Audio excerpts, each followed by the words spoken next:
the most anticipated night of the year at Genna Stadium. The crowds are packed. It's firework night. Yakima versus Bend in just a few. And welcome inside the broadcast booth. What a night it is, the night before the 250th anniversary of this great country. And we'll send it down to our PA man, Dom, to get you all set. Possible.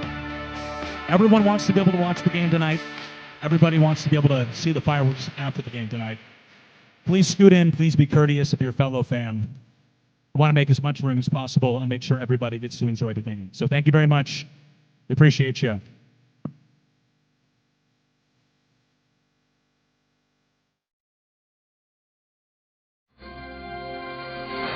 And now, tonight's starting lineup for your Bend Elks. Leading off from Pippins State, left fielder number 14, Dimitri Sositko. Batting second from Grand Canyon University, catcher number 20, Marcus Galvin. Batting third from Oregon State University, first baseman number 39, Cam Beck. Batting cleanup from LMU, designated hitter number 1, Win Gurney.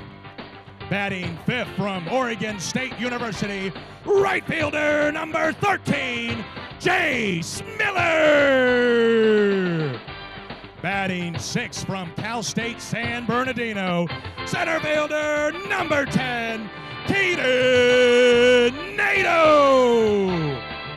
Batting seventh from San Diego State, third baseman number 6, Brady Pettit. Batting eighth from Bethune-Cookman, second baseman number 29, Troy Sanders. Batting ninth from Pepperdine, shortstop number 4, Will Goodman. And starting on the mound tonight for your Bend Elks from Houston Christian University, right-hander number 36, Jackson Kendall. Ladies and gentlemen, please rise if you are able and remove your caps for tonight's national anthem. Here to sing the Star-Spangled Banner is Maya Claire. Born and raised right here in Bend, Maya has been performing her whole life. She is currently a pre-veterinary student and dedicates the anthem tonight to all those beloved pets out there. Please welcome Maya Claire.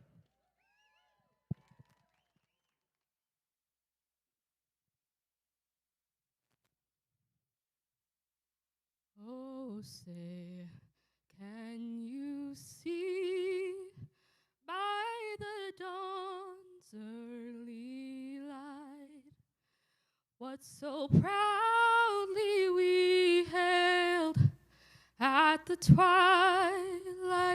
last gleaming, whose broad stripes and bright stars through the perilous fight o'er the ramparts we watched were so gallantly streaming, and the rocket's red glare, the bombs bursting in air, gave proof through the night that our flag was still there. Oh, say, does that star-spangled banner yet wave o'er the land of the free and the home of the brave?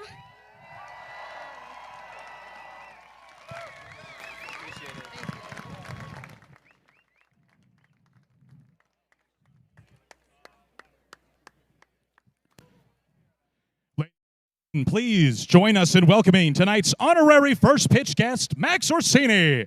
Max is a two-time kidney transplant recipient and the founder of Ride for Life Northwest, an organization dedicated to raising awareness for the life-saving impact of organ donation and transplantation. This year, Max is embarking on an incredible journey around the United States, where he'll attempt to break multiple world records while raising awareness for the importance of organ donation.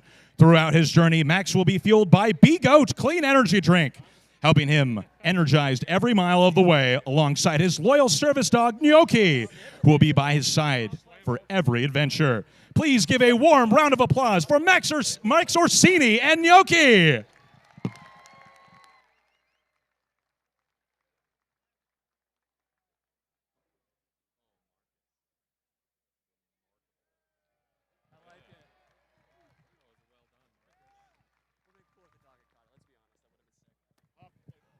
All right, Elks fans, we've got your coaches from the Bend Elks here tonight who are going to pop some B-Goat energy drinks and then get us started tonight. Here we go, fellas. 1, 2, 3. Play ball! Let's go, Elks!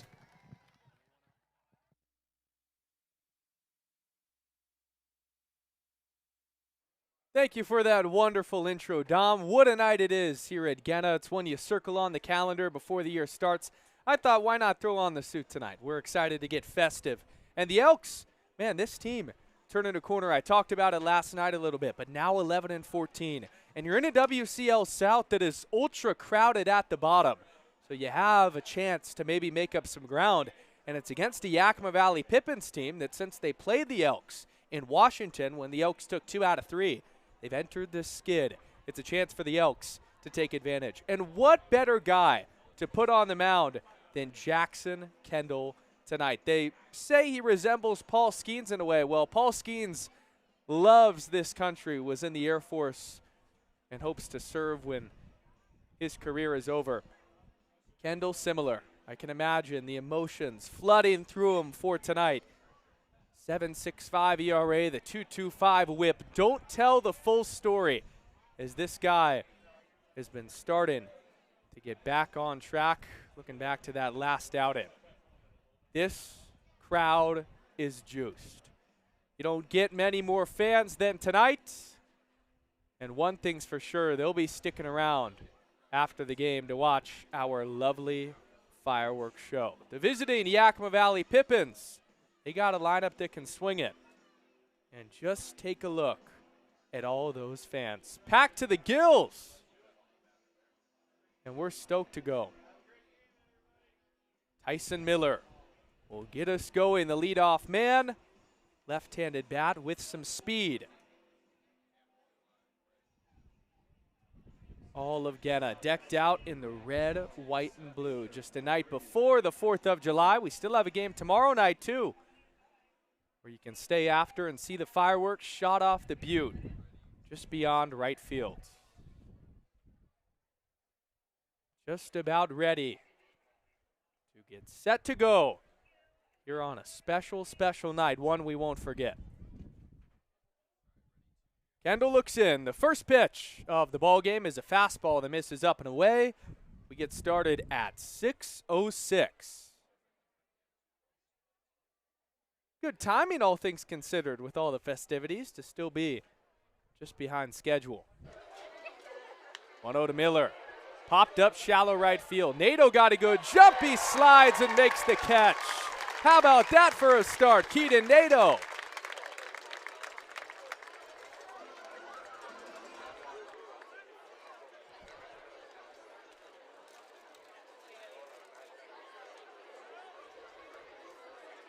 Now batting for the Pippins, third baseman, number 26, Daichi Furuhara. Bringing up Daichi Furuhara. This Elks defense can cover a whole lot of ground. Game 1 of the second half for the Elks. They're sending out their A team. Now it's Daichi Furuhara. Take a breaking ball for a strike. Furuhara's been outstanding, a .337 average, and leading the team in plate appearances with 101. He's in there almost every day for Coach Crust Angel. Breaking ball misses up and in. Rest of the lineup will go like this. Nick Velasquez after Furahada. Him and Burt, dominant hitters the Elks got to be wary of. O'Neal Garcia, Sotomayor, Emery Henderson, and Almeida to finish off the starting 9. Kendall's 1-1 misses up. Jackson Kendall, the tall righty from Houston Christian University. From Colorado, and his final start before he gets married in a couple of weeks. We're so happy for Jackson, entering a big next chapter of his life. Fastball down the right field line and foul, 2-2.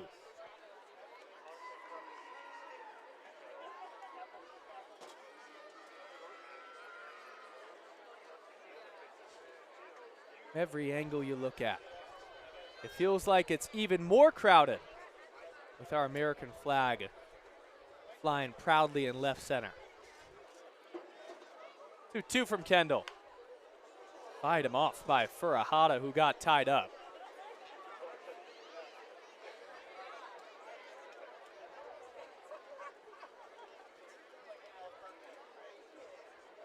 That last outing for Jackson Kendall was last Friday in Portland, the lone game of that series that was played. And he was ultra efficient. He got him. Got Furahada to chase down and away. And Jackson Kendall's first punch out.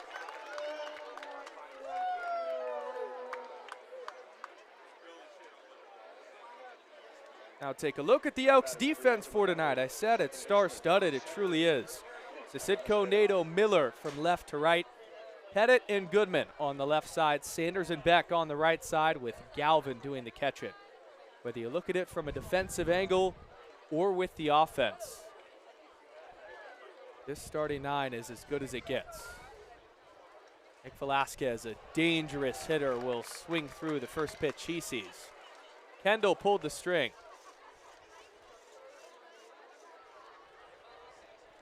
Nick Velasquez in the non-league just a couple of nights ago had a 2-homer game and already has 4 home runs in league play. 0-1, fouled straight back just beyond the patrons. You got a good shot tonight to get yourself a souvenir and bring it home.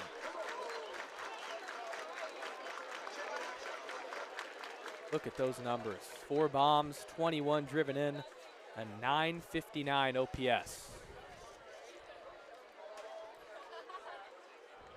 Kendall's 0-2. Just away by a hair.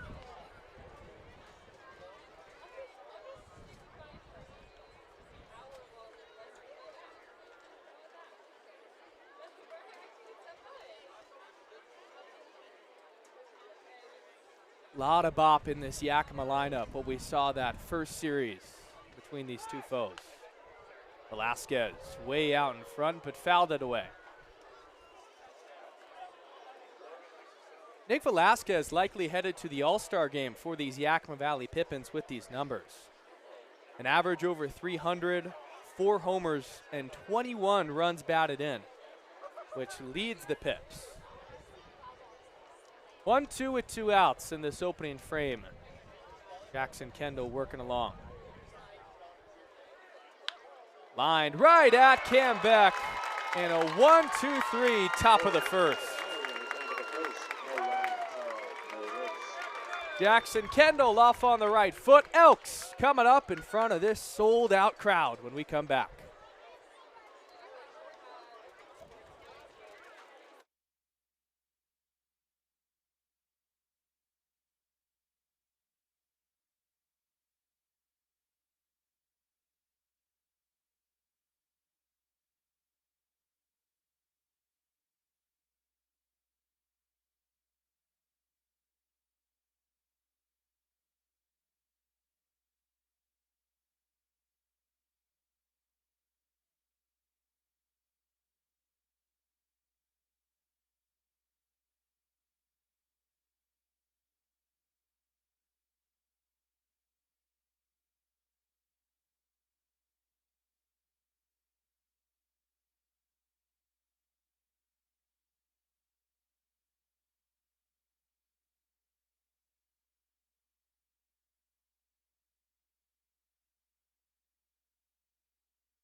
Bottom of the first inning here at Genna Stadium. Elks coming up against the right-hander, Austin Dillon, starting with Dimitri Sasidko. Dillon, a 5.48 ERA, 1-3 with a 1.69 whip.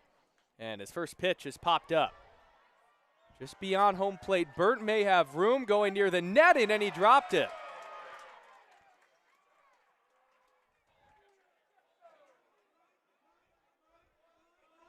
Parker Burt, one of the best bats in the lineup for Yakima. Tracked that all the way, but just wasn't able to squeeze it. That's a tough play when you get close to the bricks. Dimitri Sasidko leading the Bend Elks in batting average, top 5 in the entire West Coast League. And he'll ground the 0-1 softly to Almeida at short. He's got to hurry and just got Sasidko.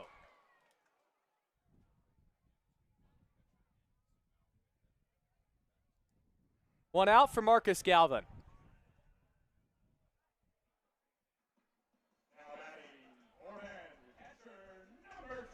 One of the most special parts about this entire weekend is all the families that are out, and they get to see this lineup. Galvin, Beck, Gurney, after the leadoff man, Sasidko, Miller, Nato, Pettit, Sanders, and Goodman. Galvin will take down and away on a ball. But spectacular. Community coming together for one group, one team. And with a reward post-game in the fireworks. Galvin pops that up. Burt might have another chance at it, but will instead watch it go into the crowd. And some oohs and ahs from the patrons. Galvin a 723 OPS, but that glove a constant when it comes to his defense behind the dish. Earlier, our first pitch from Max Orsini.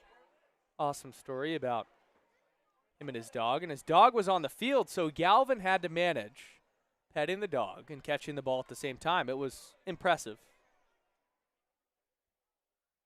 Currently in the transfer portal after the last couple of years at GCU.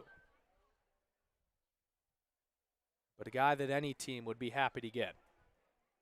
Down 1-2 to Dillon. Take up and away on the ball. Austin Dillon, the first time these Elks and Pippins played. Started, that was June the 15th, went 6 2/3. 2 runs, 7 hits allowed. So pitched through a lot of traffic, just 1 strikeout. And it was to contact. From Yakima Valley College. Staying in that same neck of the woods for the summer. Galvin skies the 3-2 to center. It's got some backspin. O'Neill's going back, now comes in. 2 outs.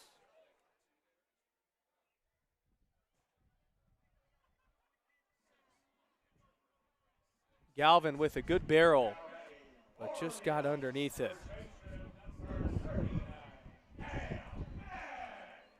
Baby blue caps tonight for Yakima, looking fresh. See that Be Goat Clean Energy sign in left center field. They're sponsoring our game tonight. Quite a good energy drink. I'm drinking the strawberry acai at the moment. That's well high.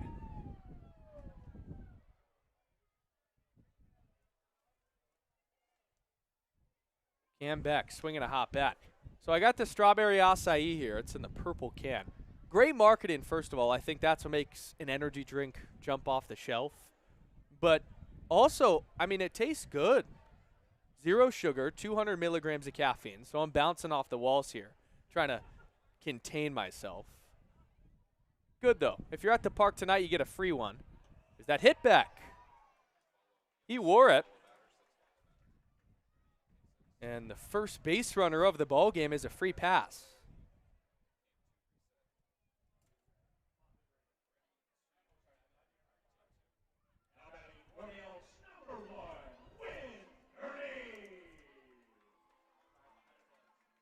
This is Win Gurney. Gurney takes low. It gets through the catcher of Burt. Up to second is Cam Beck. And the Elks have a runner in scoring position.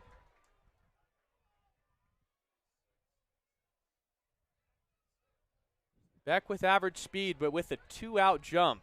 A Gurney base hit would knock him in. Soft ground ball to Furahada at third. His throw to first for Sotomayor to stretch up the line, but the play is made, and that will end the inning. No hits, but Beck reaches on the hit by pitch. To the second on Bend Elks YouTube. All right, Elks fans. Hey, who's excited for fireworks tonight?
Welcome back to Vince Genna Stadium. Aiden O'Neill up here in the broadcast booth as always.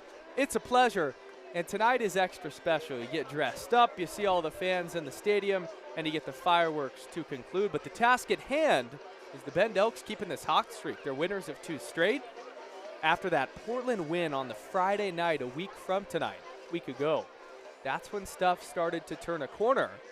And now you look coming off of another series win against a good Walla Walla team. Can you keep it going against Yakima? I'll tell you what, you got the crowd behind you, so that's not a concern. And Parker Burt will start off this frame. Outstanding numbers for the surefire all-star for these Pippins. Burt, O'Neill, and Garcia this inning. Elks, the first time they faced Yakima, didn't have to play Parker Burt because he was dealing with an injury. We'll have to adjust with him back in the lineup. He swings through it.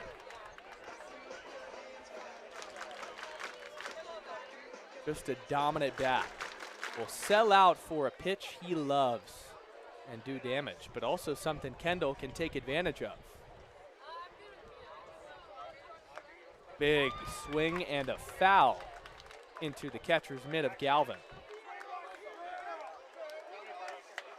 Burt, 6'4", 220 pounds from Mansfield, Texas. Goes to Regis University. Those Texas boys. Got him swinging. Jackson Kendall pulls the string on the breaking ball, his second strikeout.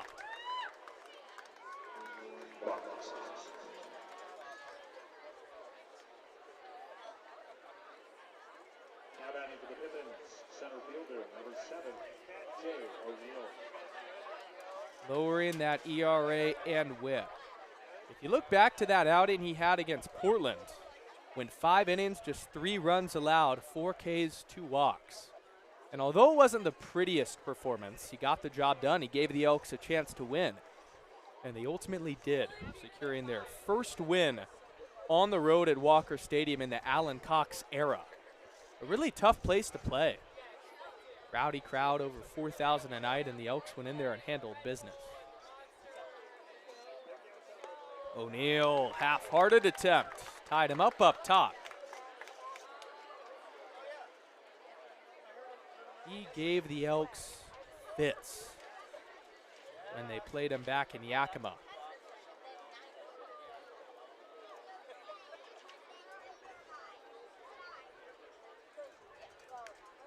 Fouled away. The game on June the 17th, he did something that you'll never see in baseball. In 1 inning, it was the second frame where Yakima scored 8 runs. Jay O'Neill hit 2 home runs in the same frame. And they were no doubters, too. That was off Elks starter Trevor Kaiser, who since that outing has been one of the Elks' best pitchers. Backing off the plate is O'Neill.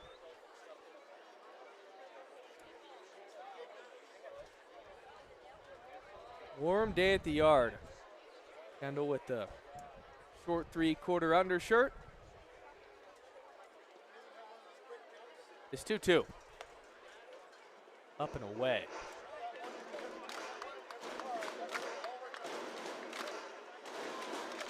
I mean, just listen to the thunderous sound of these bleachers.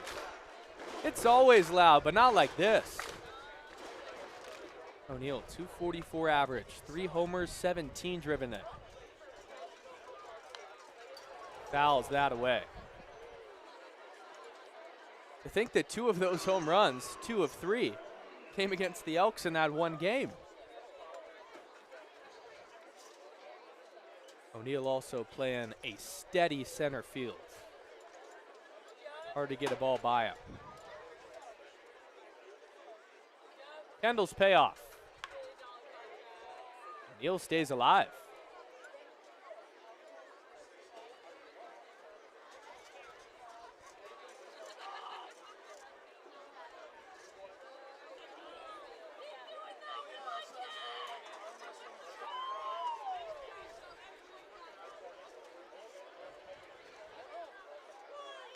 Ball 4. So the long at-bat by Jay O'Neill is ultimately won on the base on balls, and that's the first free pass given up by Jackson Kendall.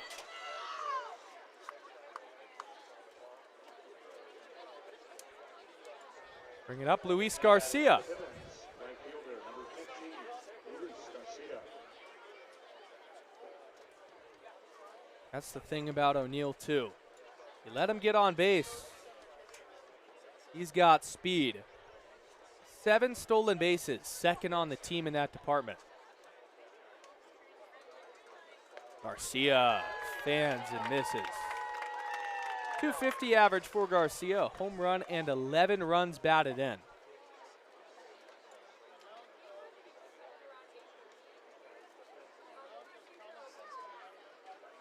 Ground ball would get the Elks out of this frame with 1 down in the second. Garcia takes up and in.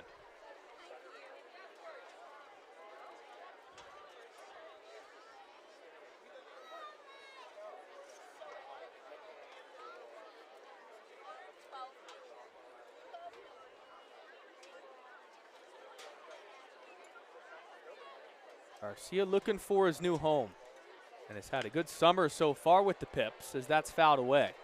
New ownership group for Yakima, and I'm telling you, they really started to turn things around before that series against the Elks where they took 2 out of 3. The Pippins at that point, they entered the series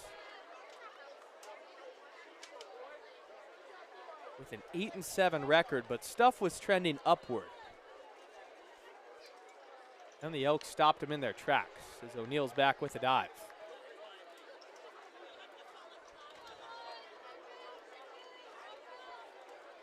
Now at 12-15, similar to the Elks, making this a big series. Elks currently holding the tiebreaker after taking 2 out of 3. Go over to check on O'Neill again, and he's back safely. The Bucket Boys are back just outside of the Elks dugout. Let's count. 1, 2, 3, 4, 5, 6, 7 players popping a squat. Watch out down there. When the lefties are up, they pull on a fastball. Could be an ugly finder. Breaking ball just misses up. Tell you what, this frame, this Yakima offense, even though haven't fully gotten it going, they're working the pitch count of Kendall. Sotomayor on deck after Garcia, and then Malachi Emery Henderson. Hefty lead off of first for O'Neill. He goes. Breaking ball. Misses up. O'Neill steals second.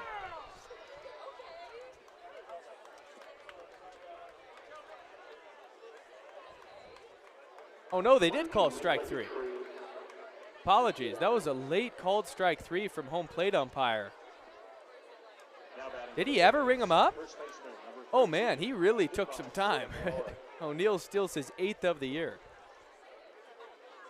Good, because from our angle, that looked like it was right down the heart of the plate.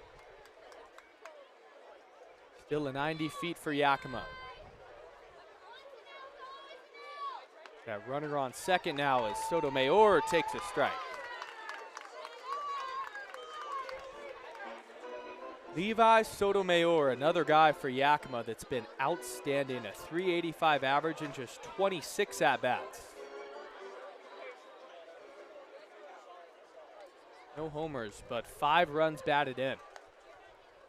Take away on the ball. Open base for Kendall with Emery Henderson on deck.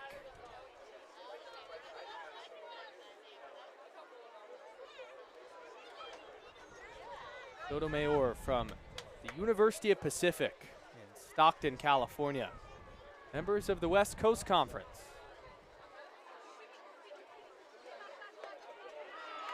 Take a strike, 1-2.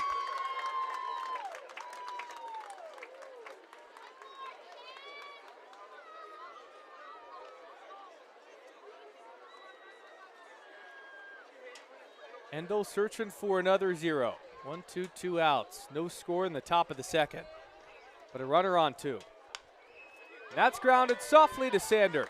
So clean it up, flip on to first. That'll end it.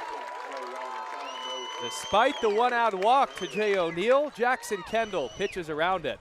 Home half of the second when we come back.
Bottom 2 here at Genna on firework night. Chase Miller to start off this frame. Take a breaking ball away. Austin Dillon still going, the righty for Yakima. Miller, Nato, and Pettit.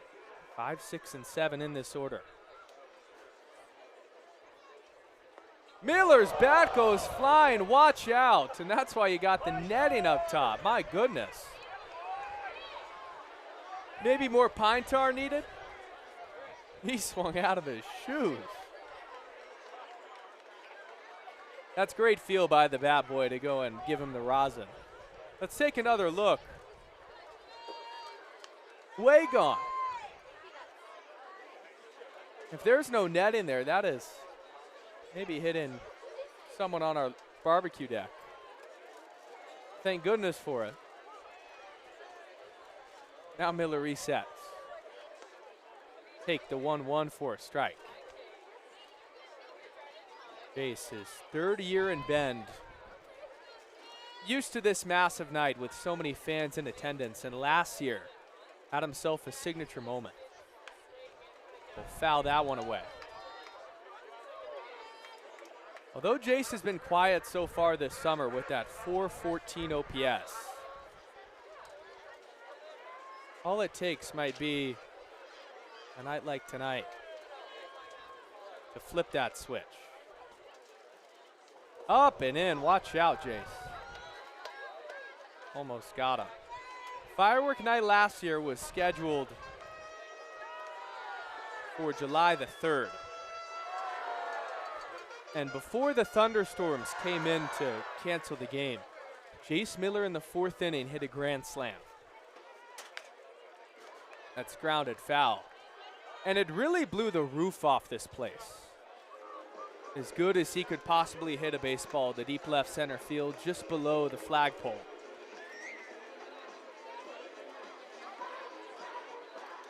Jace catapulted that sort of performance all the way to a batting title where he hit over 380.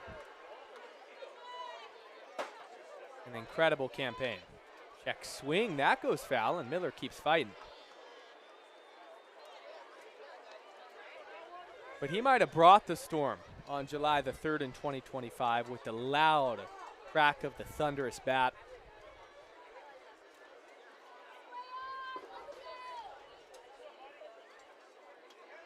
Miller searching for another chance as he fouls another one back. Similar to when Dylan worked against the Elks in that series in Yakima. Elks are on him. He pitched to a lot of contact in this game. Miller with that slight choke up from the right side. Take up and in, almost leaned into it with the orange and black Oregon State elbow card. Full count.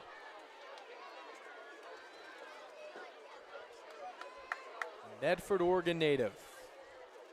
Here in Bend again for the summer, and he takes a walk.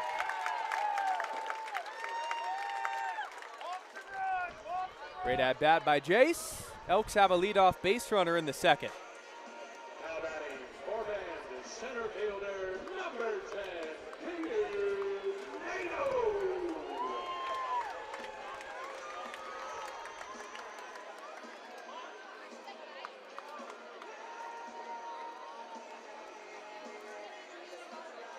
The hitter is Keaton Nato, the bright white brand new batting gloves.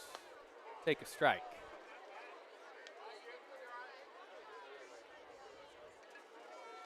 All of Keaton's family in town for this weekend.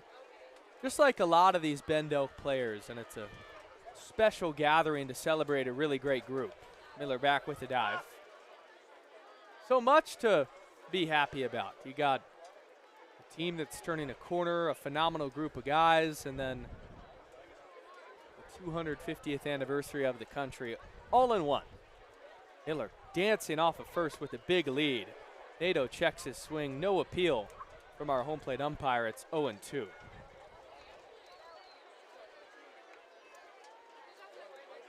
That was far enough where no appeal was needed, and a good call.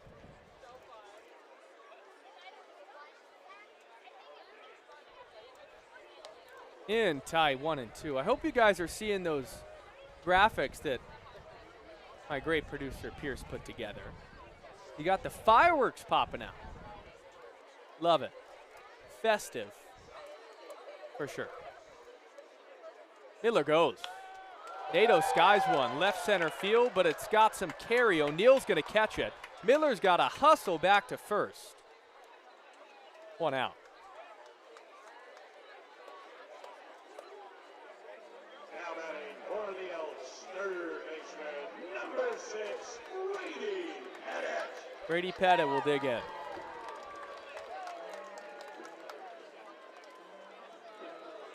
The new Bend Elk, San Diego, California, newly committed to San Diego State. Pops that up foul. Garcia gives it a chase, but it falls down there. Was at St. Mary's in 2026. What a year that was for the program. Their hitting coach departs to the University of Arizona. That's resulted in a lot of these guys changing home. Was beloved in Moraga.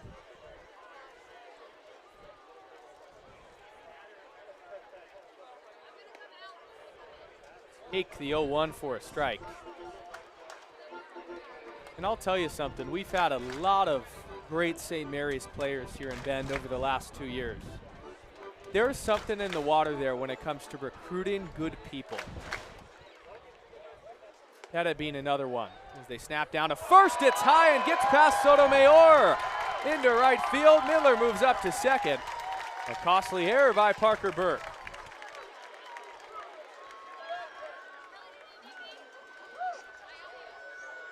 He just airmailed it.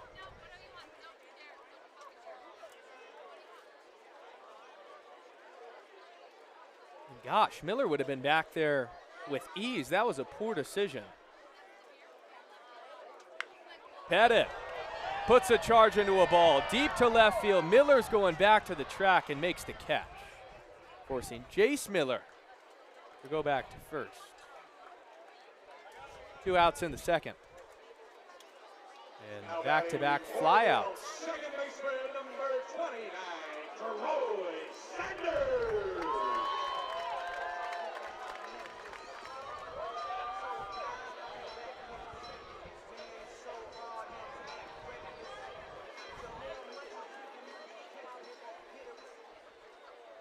Troy Sanders, one of the best hitters for these Elks. And with his .862 OPS, him batted in the 8-hole kind of tells you all you need to know about where this team is trending.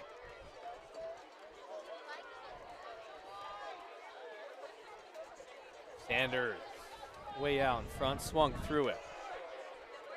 Was in there last night and reached in 3 of his 4 plate appearances. Picked up a single, couple of walks.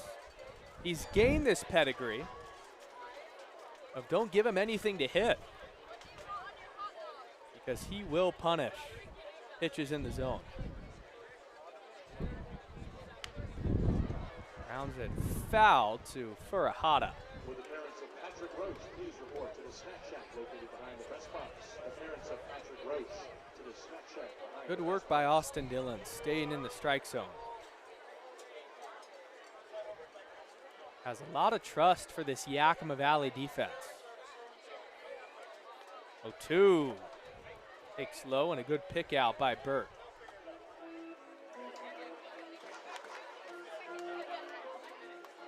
One, two, 2 outs. Although Dillon's been good, his pitch count ticking up a tad. This is pitch number 35. Sanders pops it up, foul. Miller gives it a chase.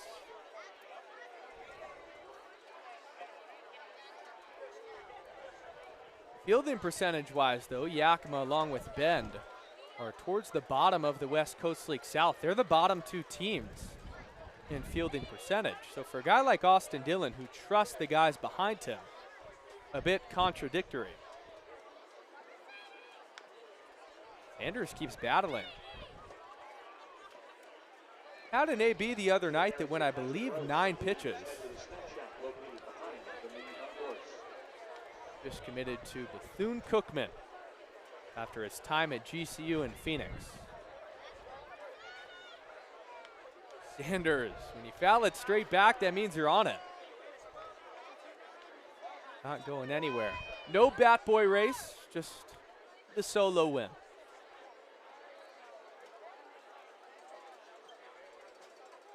Clearly in a rhythm, though. You can tell by the way he's operating right now. He strikes out that time. The first K for Austin Dillon. It's Sanders to Fish. To the third on Bend Elks YouTube. in the bottom of the second. No runs on no hits and 1 runner left on base.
It's a family affair at Genna.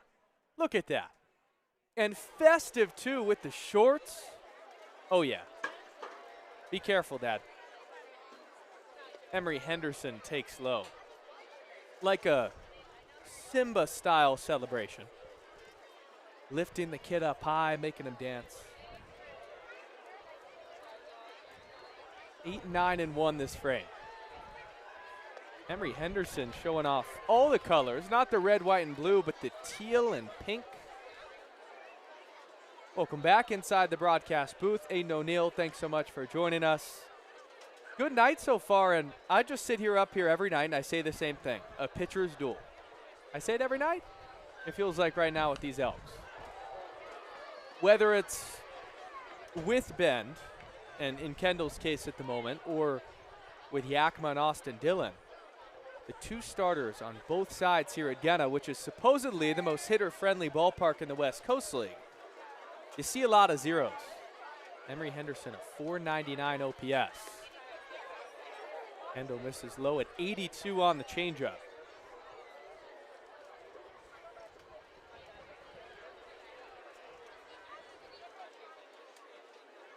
Not a regular in this lineup is Malachi Emery Henderson, but we did see him in a pinch hit spot in the first series between these two foes.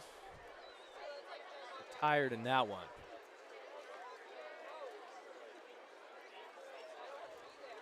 Key for Jackson Kendall is to just stay efficient. Take a page out of Gavin Durr's book from last night, and he gets Malachi Emery Henderson on a fastball at 88. 4 strikeouts for Jackson Kendall.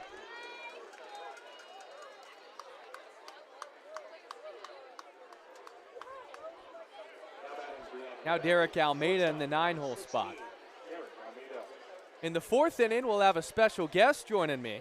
I'm not going to tell you who it is yet, but you can get excited for it. Maybe make some guesses. Do whatever floats your boat. I'll tell you what, it's not George Washington. Couldn't pull that one off. Almeida grounds one down the line. It's fair. Just snuck inside the line. Almeida will hit first and head to second on a double.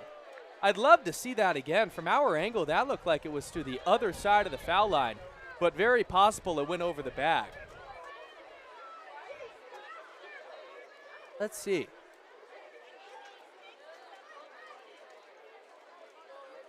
Just past the dive of Pettit. This will get us a better angle.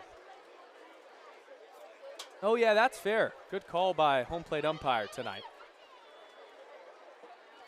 And Almeida gets the offense cooking for Yakima. Top of the order with Tyson Miller now. Miller takes low.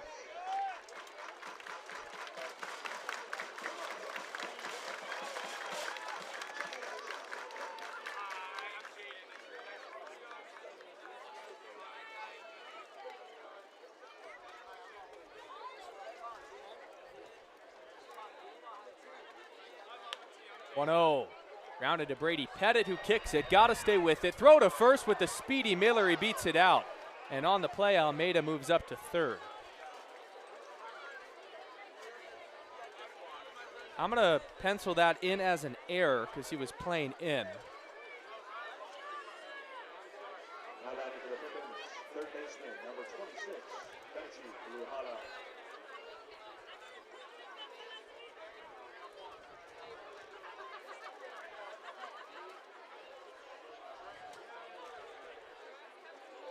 Runners on the corners for Daichi Furuhata.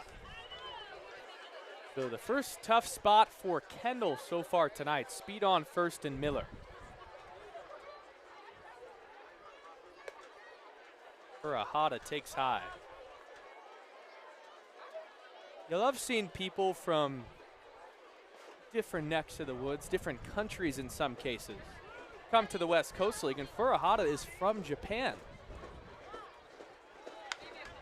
Grounds that. On the move was Miller with the pitch. Goodman's throw to first is high, tag applied.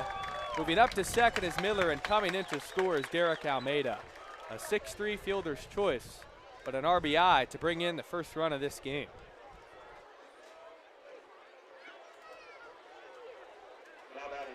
Goodman had no choice. Miller was going on the pitch. That was his only play. And a great job by Beck, leaving the bag and making sure at least one out is got. Not out of the woodwork. Nick Velasquez, a tough hitter for Yakima, stepping up. Big swing and a miss. Kendall got him way out in front. Elks, in theory, tonight should have all hands on deck when it comes to pitchers out of the bullpen. Because last night, Gavin Durr was spectacular. 7 1/3. In relief of him was Braven Nason, who just went an inning and 2/3.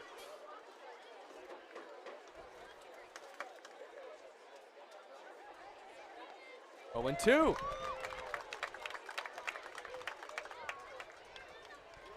Whatever Kendall's doing with that off speed has fooled Velasquez so far.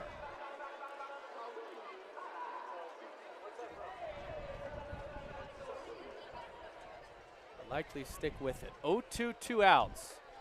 First run of the ball game already in on the RBI fielder's choice. That's to the backstop on a fastball that slipped out of the hand. Miller up to third. No harm done, though, with 2 outs if you get back in the zone.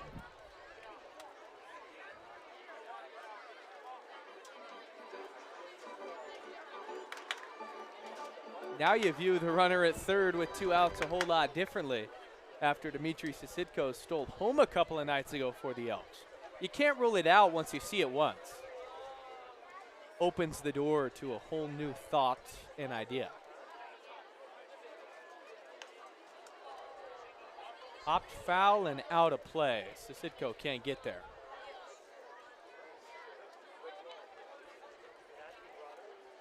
Nick Velasquez from Riverside, California.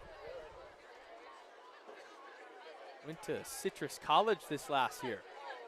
And if he's seeking to make that jump to the Division I level, making a name for himself in Yakima. Down and in. Great block by Galvin. He's the type of catcher you want in a situation like this. Runner on third. 2 outs. You got to stop everything in front of you.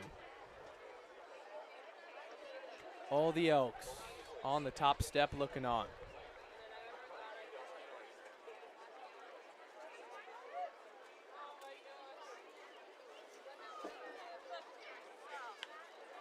Popped up. Out of play.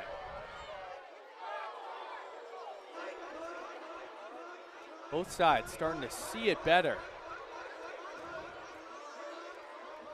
You know, most nights, if you get yourself a souvenir, it's impressive, but it's not extraordinary. I think if you go home with the ball tonight with what feels like almost 3,000 fans, we'll get the official number, you're doing something. You probably brought your glove. That would be my guess. That's lined right back up the middle and falls in front of Nato for a base hit. Miller will coast in. An RBI single for Nick Velasquez, making it 2-0.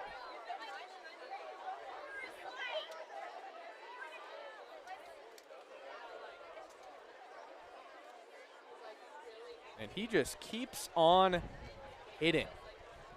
22 runs batted in now.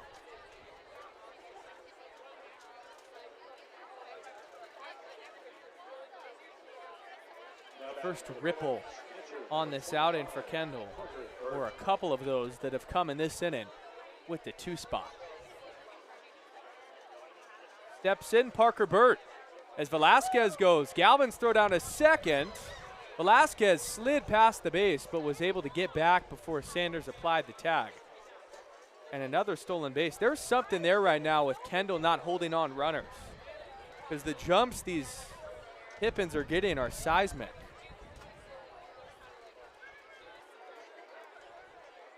Velasquez's 5th stolen base gives Burt a run batted in chance. Got to limit the damage and avoid those crooked numbers. Burt sails out on the fastball and is way early on the slider, 0-2.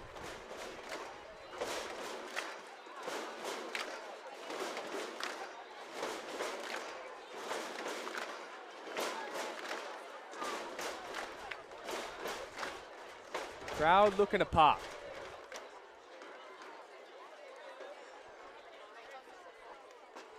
Kendall gets out of it. Punches out Parker Burt for the second time tonight. And although 2 runs allowed, Elks seeking to respond after this on Bend Elks YouTube.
Bottom of the third. Elks now trail the Pippins 2-0 and look to respond, bringing up Goodman and then the top of the order. Packed house for tonight's firework night, and these Elks looking to give them a reason to get going. Goodman takes a strike. Would love to know the history on firework nights, the Elks record, how they come to play. A night ago, it looked promising, or a year ago, before the rain shut everything down. Goodman flips a single into left, and that's the Elks' first hit. Just off the end of the bat, shows up the exact same in the box score. 65 off the bat. And brings up Dmitry Sisitko. For Bend, left fielder number 14, Dmitry Sisitko.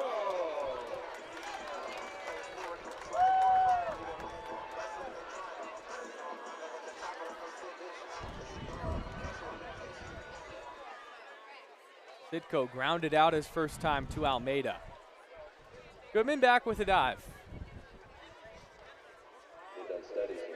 It's always critical when it comes to after a team scores, how do you respond? Because it frankly keeps you in baseball games. If they get 2 and you even just get 1, let the other group know that, hey, we're still here. Sisitko lines one into left center. Is anybody there? They're not. Another base hit. And the Elks are dunking their way to a rally. 2 singles hit less than 80 miles per hour. Set the table for Marcus Galvin. Quick time called. Looks like Yakima will send out their pitching coach.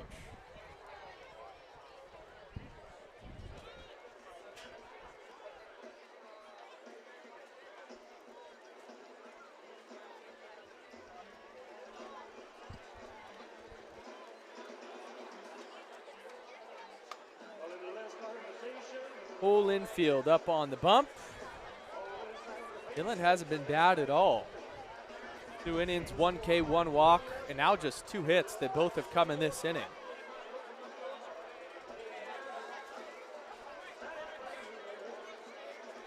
But when you're not getting hit hard, that's basically all you can control as a pitcher. Can't control the bloops. Umpires will break up that meeting. Wonder, even with Austin Dillon's struggles, and with Marcus Galvin's success, if he thinks about bunting here, you rarely see a catcher give themselves up in a situation like this. But it would, in theory, tie this game, a bunt and then a single. Oh, a nifty pickoff attempt. They had Almeida sell out and run all the way to third on a dead sprint, and then had Velasquez come in on a potential back pick to try to get Goodman napping. He was all over it and got back. And that also was a way for Dillon to see if Galvin was bunting. He does square. Dillon's pitch, pulls it back, slashes for a base hit through the right side. Getting the wave is Goodman. Garcia picks it up. His throw home's not in time. Up to third, Sisidko. Up to second, Marcus Galvin. And the Elks are on the board on firework night. How about that? The good old slash. You go to the butt, you pull it back, and you just got to make contact. There was nobody there where Velasquez was. And Galvin did the trick. A run batted in. Gets the Elks on the board. And look, they sell out on the bunt. And Galvin noticed it. Perfection from the catcher. Now runners on second and third. Still nobody out. Beck takes a strike.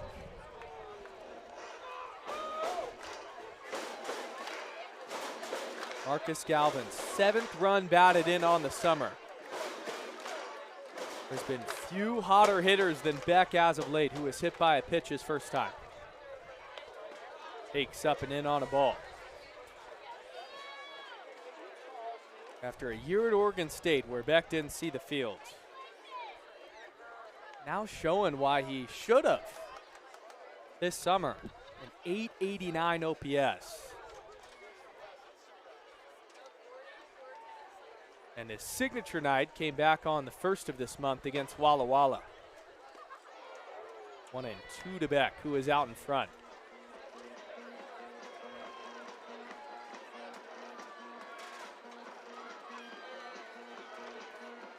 They are playing him hard to the pull side with Velasquez just beyond second base. Sitko at third, Galvin at second. Beck taps it foul, and Bird can't hold on. Keeping him alive.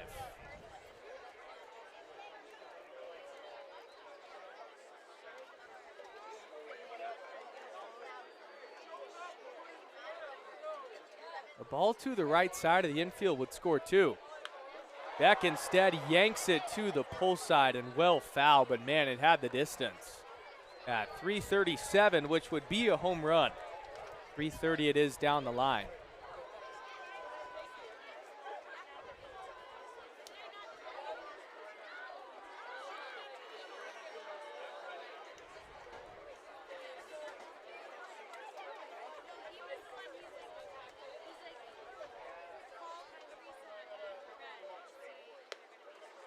Beck takes up and away, 2-2.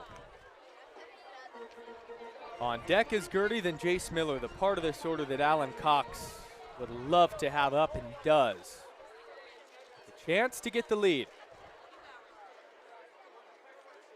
Dillon fires, and Beck takes. He's worked this to a full count with outstanding plate discipline.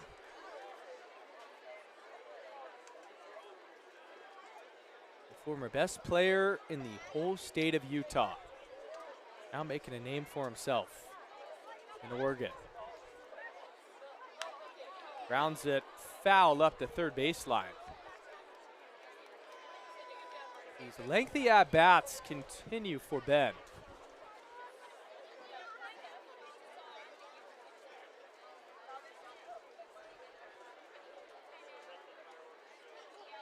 Really making Dylan work, starting to labor. And the longer he goes, higher chance of a mistake. Beck takes high, ball 4. And they're loaded with no outs.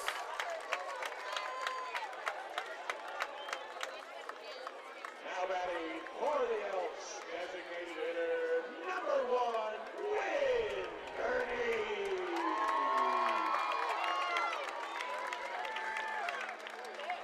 Win Gurney.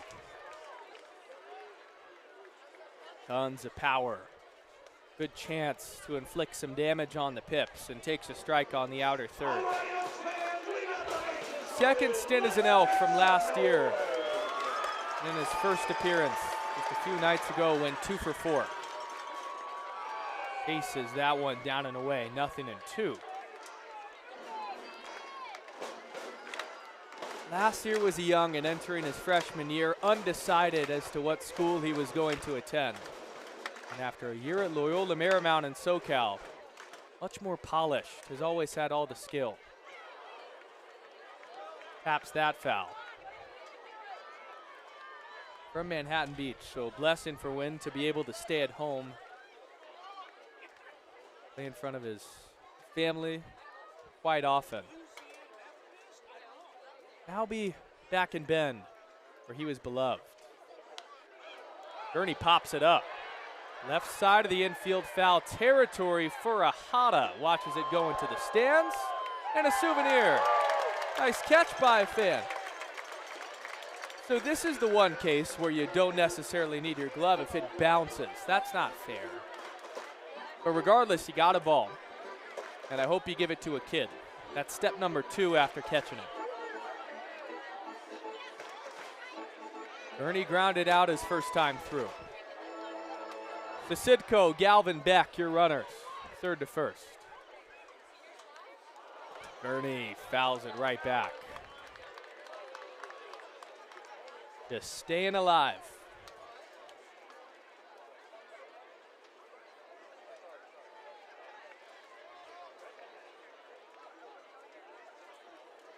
Dylan has been working ultra hard this frame and still doesn't have an out as it's 2-2. That was pitch number 58, as it is soaring up each moment we speak. Corners creeping in, and Sotomayor and Furahada. Ball in the outfield would score. Gurney lines one down the third base line, gloved by Furahada. He goes to third for 1, throw to first, not in time. And on the fielder's choice, the Elks have tied the game. But a great play by Daichi Furahada to take away extra bases.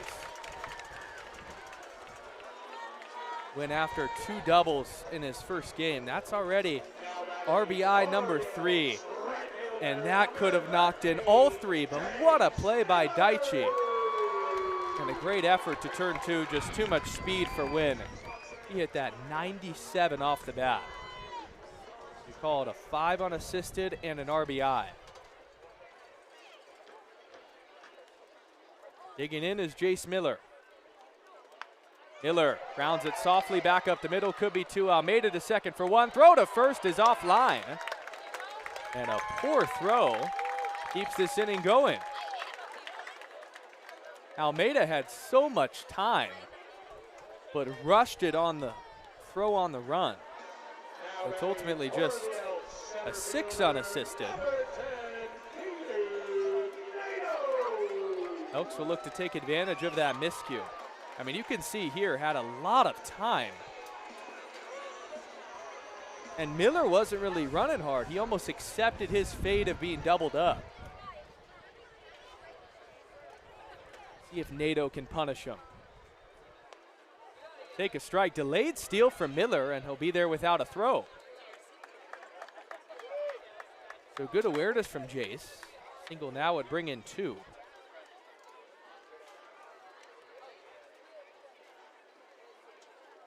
It's his first of the summer.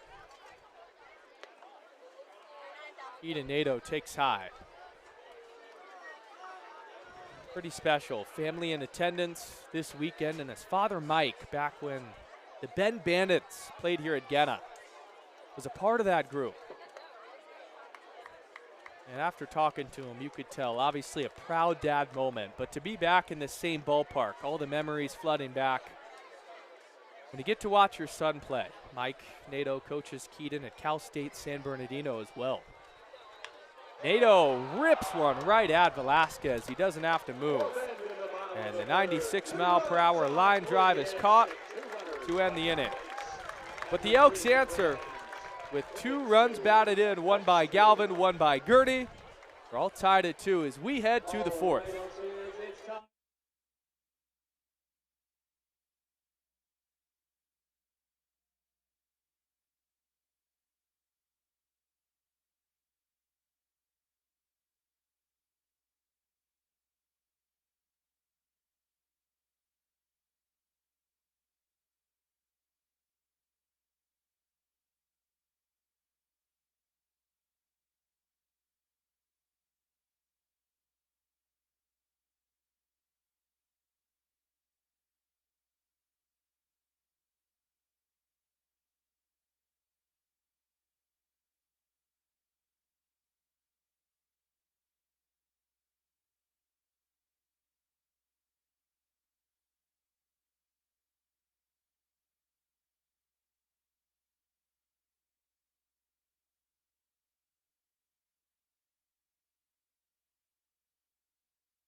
Welcome back to Vince Genna Stadium on this lovely firework night. Aiden O'Neill, and I got a special guest, Blake Neiman, the man that started this whole thing before me, was the play-by-play guy here for the Elks.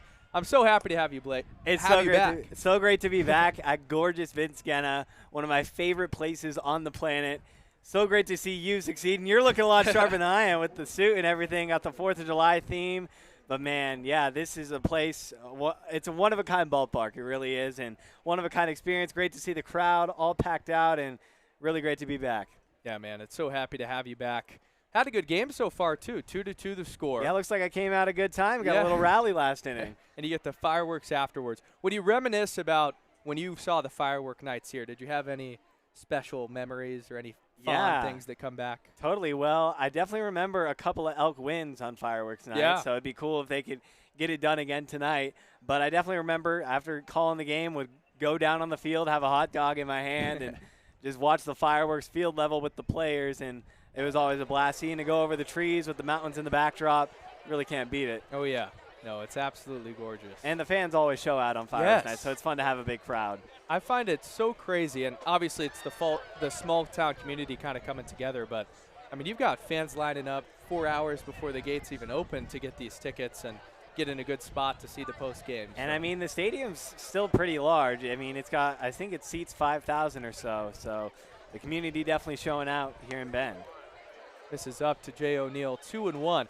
For all you that don't know, Blake now working for Fox 10 in Phoenix. We both go to ASU, so that's the reason why I'm here. Yeah. And when you think about that new job, I mean, how awesome has that been covering sports in a big market? Man, it's crazy. It's been such a blast, such a blessing to be able to cover sports in such a high-caliber market like Phoenix. As O'Neill dunks in a single to open up this 4th inning. But yeah, I mean, getting to cover teams like the Diamondbacks and the Sun Devils of ASU and the Arizona Cardinals, although they're not that great. And then you got, the Phoenix Suns of the NBA. It's just endless opportunities to cover sports. But really, all the interviews I've done with, big-time athletes, big-time players, coaches, all started here. Interviewing local guys here at the Bend Elks in the chairs and all that. Yes. It's really where it all started right here with the Elk calls and the bowl of the games. And you carried on the tradition, which I've loved to see. Yes. It's so fun. And especially the access, too, when you think about being able to connect with these guys. Is another single. That one hit well by Garcia, past the dive of Goodman. 1st and 2nd now with nobody out. You get the bloop, and then Garcia with some more bop, bringing up Levi Sotomayor. Maybe a bunt opportunity for the Pippins. Yeah, nice little pull through the left side. Just past his glove there. Yeah, if you get it by Will Goodman with how good he is at defense, you're doing something right. And let me just acknowledge the broadcast setup now. Yeah. Like, you guys got animations, replays, like, we just had a center field cam and, the ISO and all that good stuff. Sometimes it was just a wide camera. So the upgrades have been amazing. I love to see it. Oh, yeah. Sotomayor takes a fastball in the inside corner.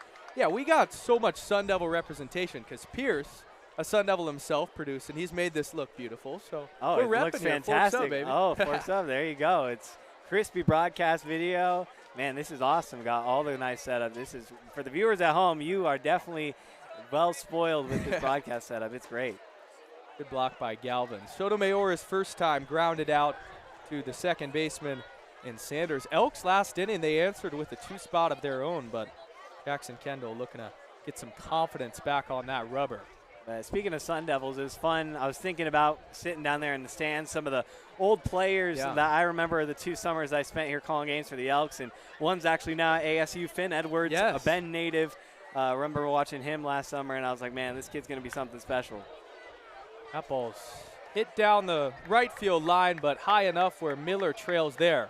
He'll make the catch. Tagging at second is O'Neill. The throw there goes past Goodman, the cutoff man. And fortunately, Garcia not able to move up. So on the F9, runners on the corners with 1 out. And speaking of the Devil right there, I mean, speaking of Jace Miller, he was a guy that was here my second season here, your first season here. I think he's a third-year Elk. Yes. And, University of Portland guy to start out, now at Oregon State University. It was really cool to see his story. Him and Vinny Salvione are just like brothers. It's been cool to see them continue to be a part of the Elks organization. And this whole thing is really just a community, it feels like, from the top to the bottom. And Jason, Vinny really embody that. Emery Henderson will take a strike. O'Neill on third, Garcia on first here in the top of the 4th. We'll have Blake for the middle innings. Yeah, for sure. I'll stick around. Yeah. But things really haven't changed. Huh? I mean, it's the same old Genna. Same old Genna. Same environment. Yeah. 0-2. I will say the turf was like a brand new addition when I got here. So that's been cool to see. Yeah. I know the winters were harsh here. Oh, so man. The infield turf, the broadcast setup, definitely upgrades continue to be made, which is awesome. The scoreboard even, some lights. The lights are a huge upgrade. I know. I know they're not in session right now with it being daylight, but. Right.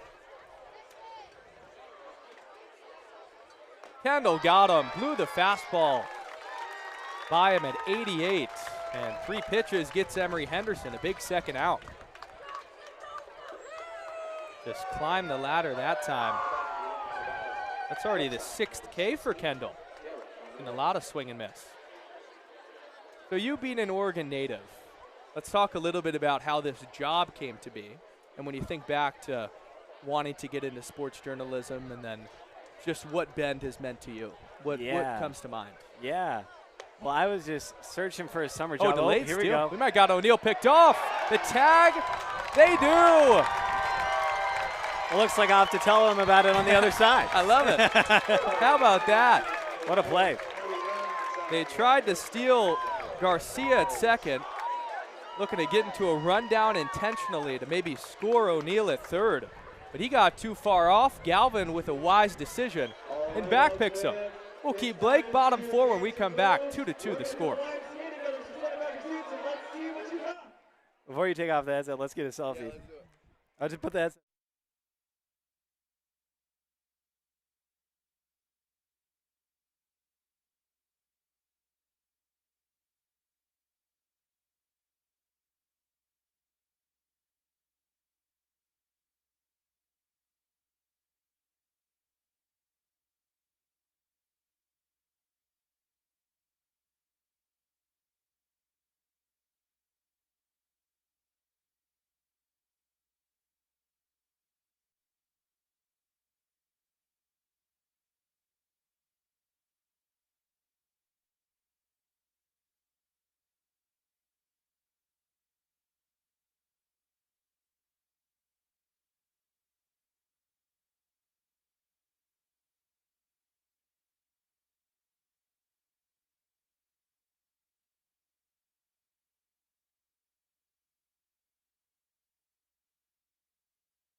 Home half of the 4th inning, back here in the broadcast booth at Genna. Aiden O'Neill, Blake Neiman, so happy to have you back. I mean, middle innings, we could talk about a million things, Blake. We're not going to run out of anything. Oh, no. First pitch, a fly out to O'Neill. Loses the hat, makes the catch. One gone. So let's go back to that question. You grow up in Oregon. I don't want to butcher the small town name, so you can go and talk about it. Philomath. Yes, sir. Small town of 5,000 people, just right next to Corvallis. I interned for the Corvallis Knights. I know, don't chop my head off.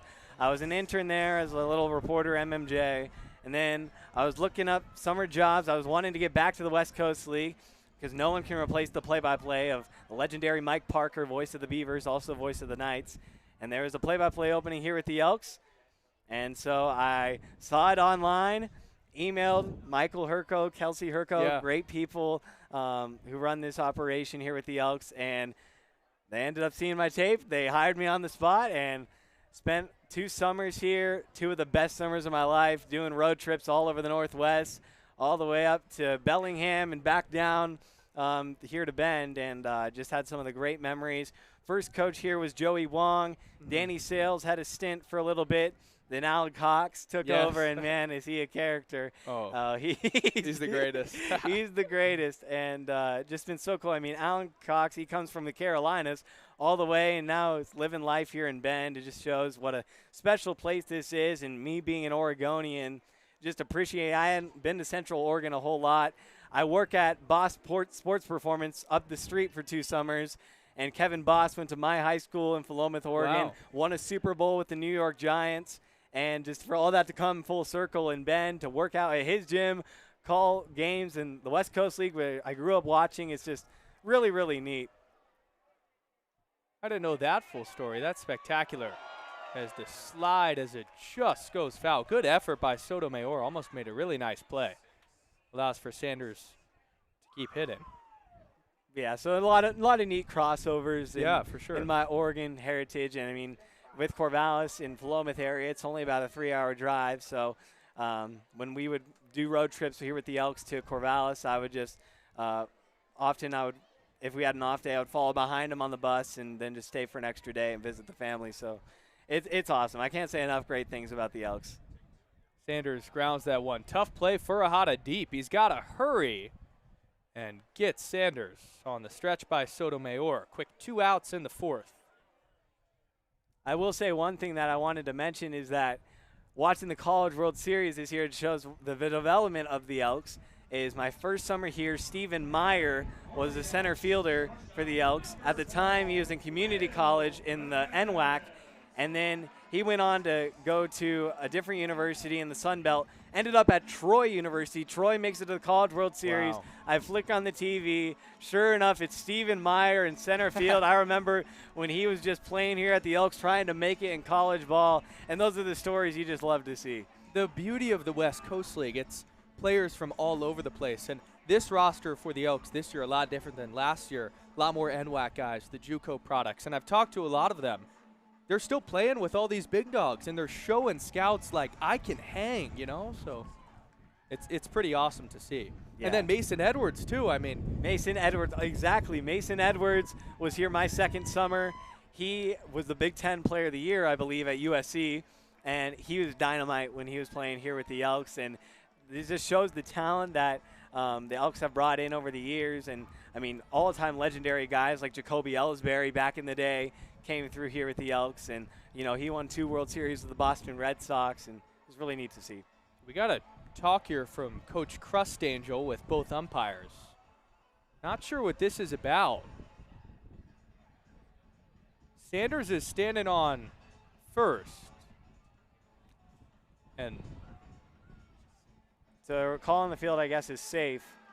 I was just watching Jacob Fisher there, who punched him out, so maybe that was overturned by tonight's home plate umpire. We haven't gotten that name, which is a little odd, but I'm being told that both umpires came together and overturned it. And I'm sure for Coach Crustangel that's frustrating because the base umpire had out. That's a rarity. Because its original call was out, overturned to safe. And now Coach Crustangel is trying to rebuttal it again. Get one more look at it. It was a tough play for Furuhata, who fielded it deep at his own position. It looks like, I don't know. It was almost like. Did he have full control of the right. ball? It was on like a snow cone of Sotomayor at the edge of his glove. Yeah. This is a big out, too, because when you look at the pitch count of Austin Dillon, already at 71. Right. It's either 2 outs, nobody on, or a runner on base, and that changes the complexion of the inning. For sure. So while they figure this out, we'll keep chatting. All those reps you got here can't be overstated. When you look at your daily role now, you're interviewing the top athletes in Phoenix every day. You mentioned how it started here, but fundamentally, it all goes back to the same principles. It really all goes back to being able to hold a conversation, be curious, come up with questions, telling stories throughout the broadcast like you do such a great job, doing research, researching these guys and their stories within the West Coast League, especially these JUCO guys. It can be hard to find their stories on the internet sometimes. But doing your research, being able to study up on these guys' stories and knowing how to tell them in a constructive way, and then just learning how to be comfortable with your voice and talking. I mean, you're calling 59, almost 60 games here in the WCL solo with the Elks, traveling on the road, getting used to the grind 6 days a week. So it's just reps on reps. That's what I always tell people I'm giving advice is just got to go out and do, and that's exactly what you're doing, man. You've been crushing it this summer. I appreciate it, man. And the last summer, it's been super fun to watch. Yeah, well, when you paved the way like you did, man, it makes it easy. So. I'm shocked this conversation's still going, by the way. I mean, we're chatting for days. There's got to be a limit at some point. I know Allen's run into that a couple of times when it comes to. It's just tough to see whether he had control or not. Like, if because the base umpire would have had the best angle of that. Yep. It looks like the call is going to stand after all that fuss. Well, the Elks will take it. They get themselves a base runner in Troy Sanders. So now, this is why you don't do your scorebook in pen, Blake. I got to scribble it out. Yeah. You got the old Bob Carpenter or no? Oh, this is just a classic broadcast one. Classic. Jacob Wise and Alex Ronsley as Goodman swings through Any it. good baseball broadcaster has their own scorebook. Yes. You got to keep score. Oh, yeah. I feel like it's quintessential because, you know, with a 59-game season, you're always referencing back games. And got to look you back. need to know what happened. So what does that go down as then? That's my question as far as an official score. Is Goodman will sky one out to O'Neill. 2 gone. Yeah, I would assume it got to be an E3. Right? Or it could be. Maybe an E5, I guess? Maybe an E5. It's an error, I believe, on somebody. Yeah. They have an error up there on the board. We'll go E5 because I think that was. Probably a throwing error. Yeah. Top of the order with Dimitri Sasidko. Did you have a favorite player that you interviewed? I know it's tough to pick, but everyone has. There's one unique story that probably stands out. Man. Oh, there were so many fun interviews that I did over the years with the Elks. Over the years, 2 summers. But I got to say, Sanders gets down to second on the delayed reaction on the wild pitch. And then on the throw into center field, moves up to third. So the go-ahead run 90 feet away in the blink of an eye. I got to say, Isaiah Burke was a fun one. He was a catcher for Oregon State, ended up transferring to New Mexico State. I think he was here with the Elks for 3 seasons, and he just had a really deep and good understanding. He's really strong in his faith and really had some great perspective on that and how that helped him through multiple injury setbacks, transferring schools, not getting playing time, because I felt like his story was kind of a similar story to a lot of college baseball players.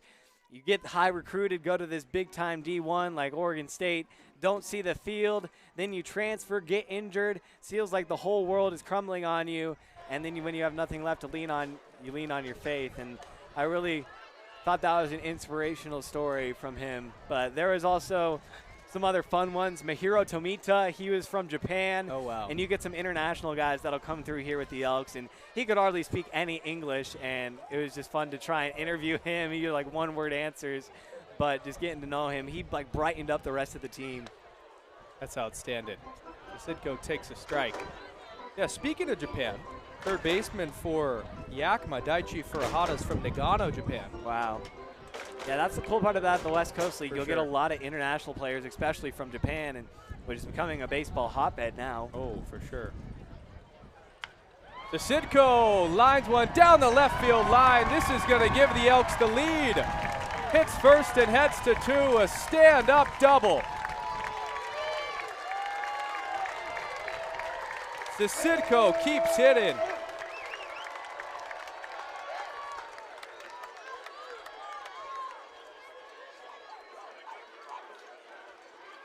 Got half the hits on the night. Yeah, look at that. Just got Beautiful a breaking swing. ball. And Miller and Leff was playing him off the line, so a lot of green grass to work with down there. Easy double. Elks got their first lead. How There about you go. Guess I Down got 2-0. some good luck to the broadcast. Love it. I was worried at first with the leadoff singles when he first got on here, but Yeah. bounce back. Pitch misses away. Now, I can't remember if it was your first season or my last season, where it was the 25th anniversary of the Elks organization. I think it might have been my second season. Yes, that sounds right. Yeah. But That was pretty cool. yeah, this is one of the original WCL franchises, which is cool to think about. Galvin hits that foul by first base coach Got that David Diaz. 2015 championship, I believe it is out there. Yep. Center field. And then this last year, the first playoff win Right. since 2015. That's right. They made it back to the playoffs my second season. Yep. Got their first playoff win the first season. Alan Cox really setting the standard. Yes, he has. Galvin takes away. And I think that's the cool part about the West Coast League is it brings in these coaches from different backgrounds, right? Because you can't be a D1 assistant and work in the West Coast League. That's why Joey Wong had to step away, as well as Danny Sales. So then the guy, right, Alan Cox, running a youth organization out in the Carolinas, comes over to Bend and has done a terrific job. Galvin takes a strike. 2-2. And it's cool to see an assistant like Johnny Kemp over on third base. Yes, of I've course. gotten to know him. He was here my second season as well, and he coaches youth baseball up in Seattle area. And for him to come down and be able to help these guys at the collegiate level is also an awesome opportunity. Galvin softly back up to middle. Almeida boots it, and Galvin reaches safely. Put it in play. Sometimes that's all you gotta do. The second error of the frame for Yakima, and giving the Elks some free bases. Just a little comebacker up the middle. Took a Just kind of interesting hop. hicked it up. Yeah, but this turf can kind of do that sometimes. It's a different than grass because around the West Coast League, you're just in different surfaces. There's some nicer surfaces and not so nice, like Port Angeles, not such a nice surface. We're not going there. This one, much nicer. For sure. They've done so many great things with this field and organization on top of it. We actually go to Canada next week. Okay. Leave on Monday. Victoria, then Nanaimo. Victoria, then Nanaimo. Yeah. Little Canada swing. Yep, Got your passport ready? I do. There you go. Actually, I had to get it right before the season started. so. Okay, there you go. All Canada set. Yeah, I've only been to Toronto, so the complete other side of the country, but There you go. everyone's raving about Victoria. I'm excited to explore it. Yeah, no. I mean, it's just right across from Port Angeles. They kind of border each other. You just go a ferry ride away. Did you guys do a Canada trip? No, we didn't. Port Angeles was as far as we got up Okay. the state. Yep, just top left corner. Yep. But that'll be awful fun.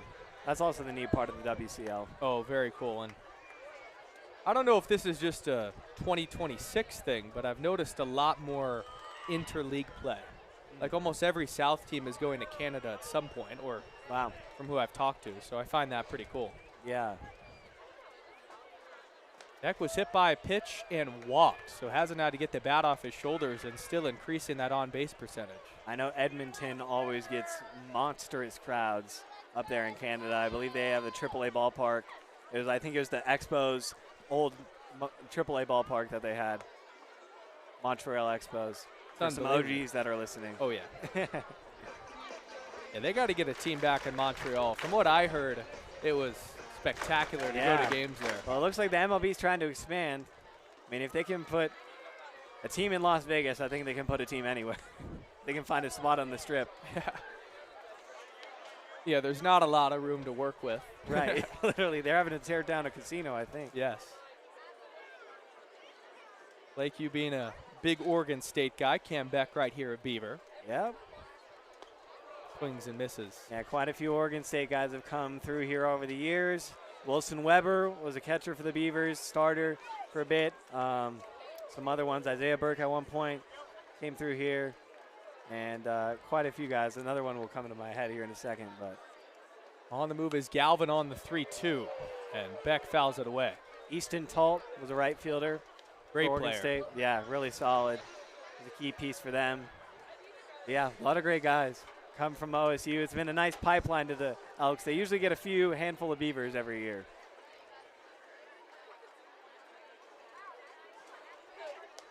Beck takes strike 3 on the outer third, and that'll end the inning, but not after. The Elks take the lead and get the pitch count up for Austin Dillon to 89 on the RBI double from Dimitri Sisitko.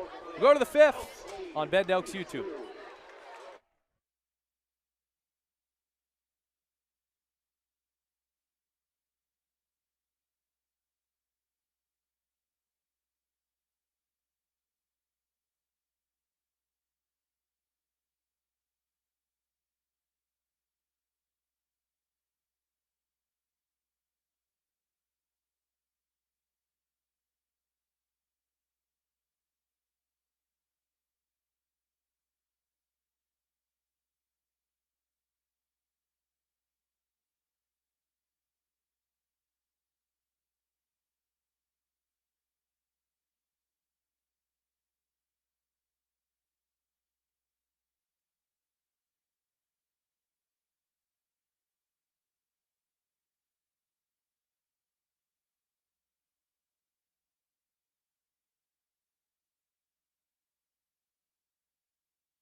Welcome back inside the broadcast booth. No more Blake, unfortunately. So I'm here solo the rest of the night. Aiden O'Neill once again. Elks take the lead on the RBI double from Dimitri Sisitko, and Jackson Kendall looking to build off of that momentum. That pitch count still only at 66, now 67.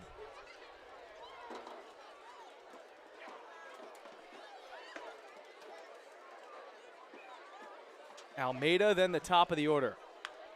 Right back off of Kendall. He fields it, flips to first, and it's not in time. Oh no, I hope Jackson's okay, who is limping off the rubber after that line drive off of him. Soon they'll go and check on him likely. Shaking it off. Kendall waving off Wes Harper, but he comes out anyway.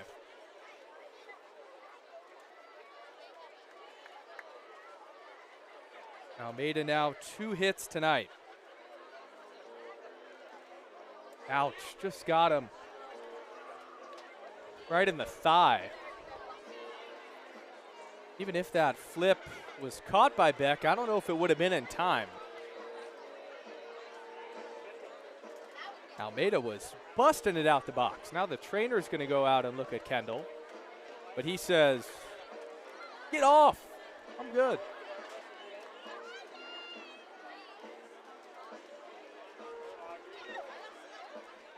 Bringing up the top of the order in Tyson Miller. Kendall's been great. And the calling card for this pitching staff when it comes to what do you look for when you see success? The walks. Just 1 for Jackson to 6 punch-outs. Miller's flown out and reached on an error. That one's called the strike at 84. Looks like an arm is getting loose for the Elks in the bullpen. Once we get a number, we'll let you know.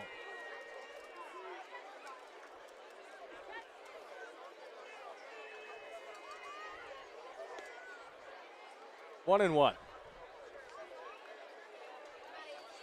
Tyson Miller from Cal State Bakersfield. Looks like Alex Figueroa, the sidewinder, will be after Kendall. Elks got all hands on deck in that bullpen. Figueroa, generally a high leverage guy late, but might go to him early. Now 2 and 1.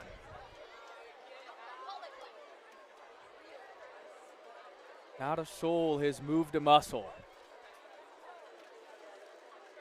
Will stay packed till the end of the fireworks show. That just missed high at 85. The velo now down for Kendall by about 3 to 4 miles per hour, which is something to note after the line drive hit him on the thigh. Furahada on deck, and then Nick Velasquez.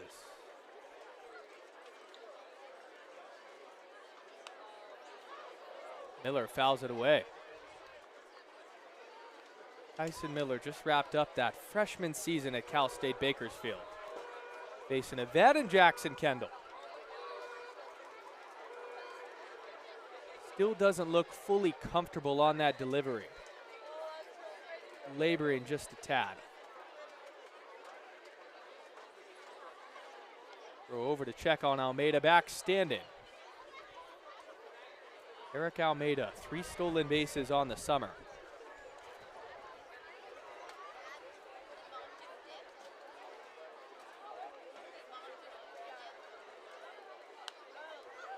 Line foul, we'll do it again.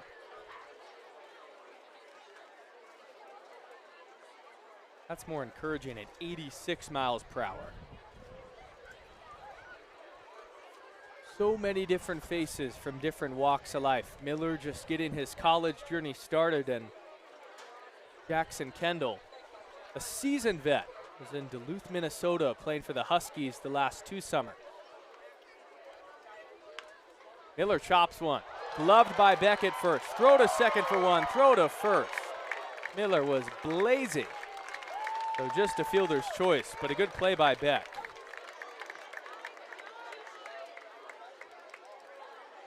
On this high hop. You got to time it. And Beck made that look routine.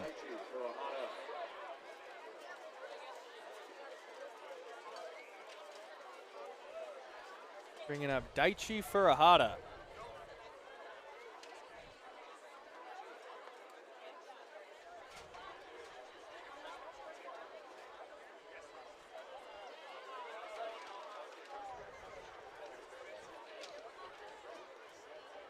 Step off and reset before he fires it into the third baseman. Furahada had some defensive woes when it came to when the Elks played them back in Yakima, but tonight has flashed the leather at third. Squared a bunt, pull it back. Maybe looking to catch Pettit napping at third. Once again, happy to have Blake Neiman join the program. Really cool to have that ASU pipeline continue to carry over here in Bend, and hoping a tradition that continues. Blake crushing it at Fox 10 in Phoenix. Top 10 market in the entire country doing sports reporting there.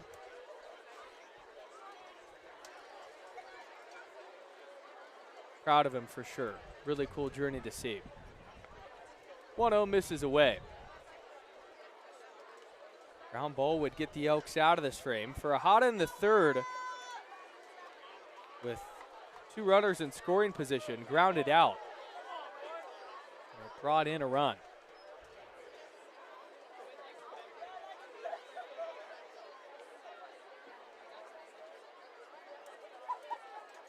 (2-0) misses down, and the command starting to abandon Kendall. How it's trending in Figueroa loose. Combining that with the line drive that hit him. This might be his last batter. Fastball gets the outside corner at 86.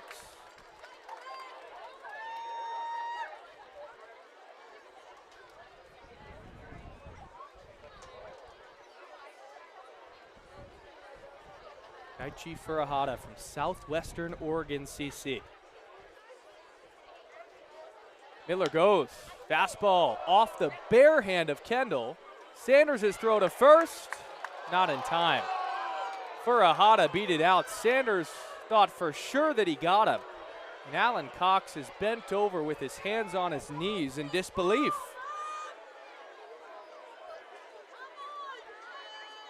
Kendall tried the bare hand. Sanders is throw to first.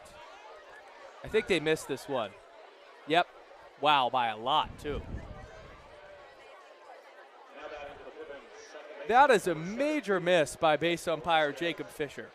The difference between runners on first and second, or rather runner on second with 2 outs, and now runners on first and second with 1 out.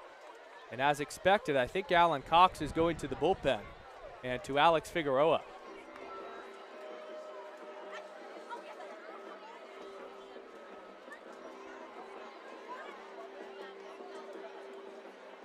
The entire dugout is out. Figueroa trotting in. And in Jackson Kendall's final start as a Bend Elk. He will not depart. Figueroa was halfway out from the bullpen. A miscommunication. Alex Figueroa was near the right field line.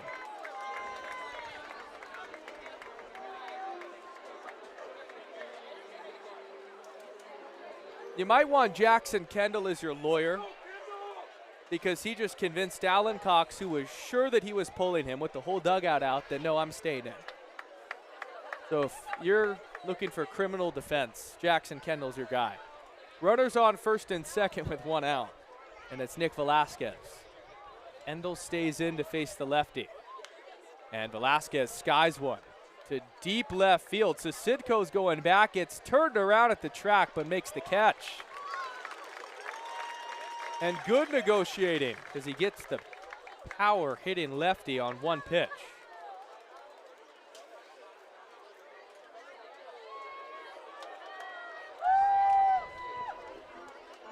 And if you negotiated your way to get the second out, then surely you get to finish the inning. If he's able to finish the inning, he would qualify for the win if the Elks stayed ahead for the duration of this game. Parker Burt on the first pitch. Grounds one deep into the hole. Goodman showing off the arm. A rocket to end the 5th. So how about that? Jackson Kendall says, Alan Cox, I got this. And with 1 out, 1 pitch to Velasquez, 1 pitch to Parker Burt. Elks keep the lead after the top of the 5th.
New pitcher in the ballgame is Nathaniel Carano. Righty that's been used in a bunch of different spots for Yakima, this time relatively early in relief for Austin Dillon, the starter. And he'll fill in the zone with a first pitch strike on the fastball. 3-2 Elks still on top, both sides, and their pitching, escaping jams, has been clear. Ernie takes in. Wynn just seeing the ball really well. Daichi Furuhata took away extra bases on a diving play at third. Still picked up an RBI in his last AB. Ernie takes in tight. For Carano, 17 1/3 innings pitched. And how about this for some numbers? 27 Ks to just 6 walks. Ernie, hefty swing and a miss, 2-2.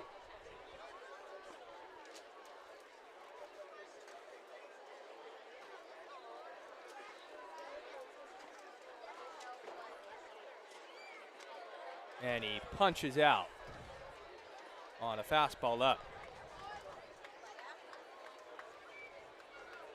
Now batting for the Elks. Just a second strikeout as a staff for Yakima. Carano known for getting a lot more swing and miss than the starter in Dillon. Turns it to Jace Miller.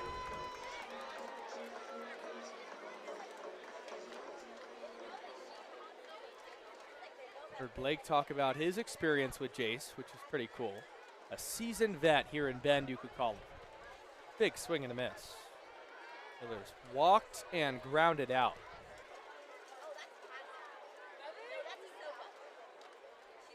But the raw potential and ability, absolutely there. First to bunt, and pops it up foul as Furuhata gave it a chase.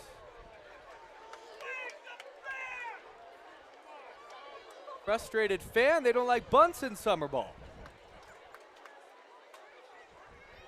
I mean, I love it personally. Think about it like this. You're a batter in Miller, who's generally this outstanding hitter.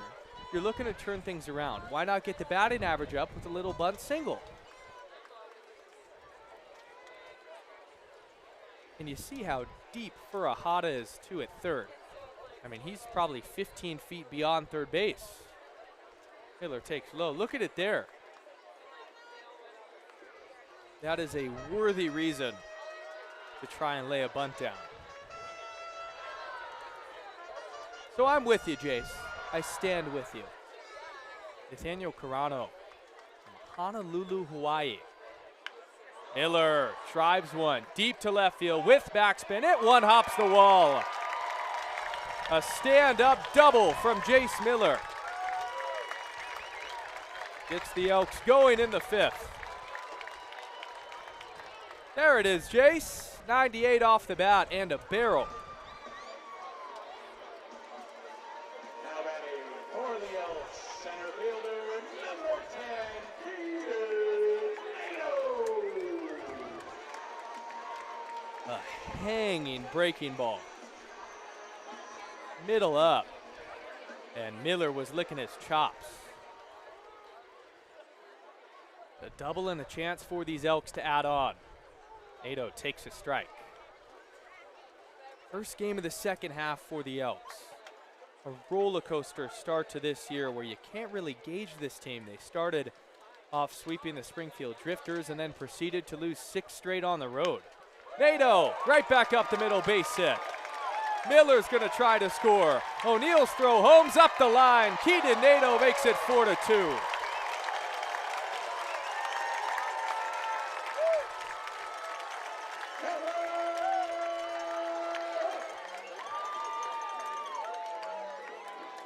On the first pitch he sees, right back where it came from. 96 off the bat.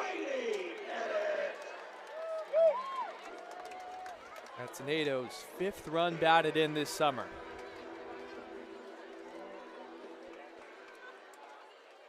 Brady Pettit, the hitter. Take a strike at the base of the zone. Eden Nato, really an electrifying player when he puts it all together. And a surefire guy to start in the lineup because of his defense and the speed as he swipes 2. That's the Elks' leading base stealer with 8.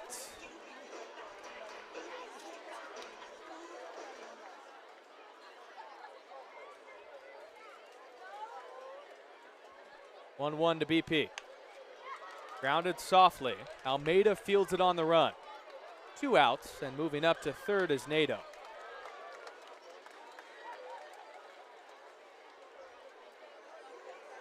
Now batting for the Elks, second baseman number 29, Troy Sanders.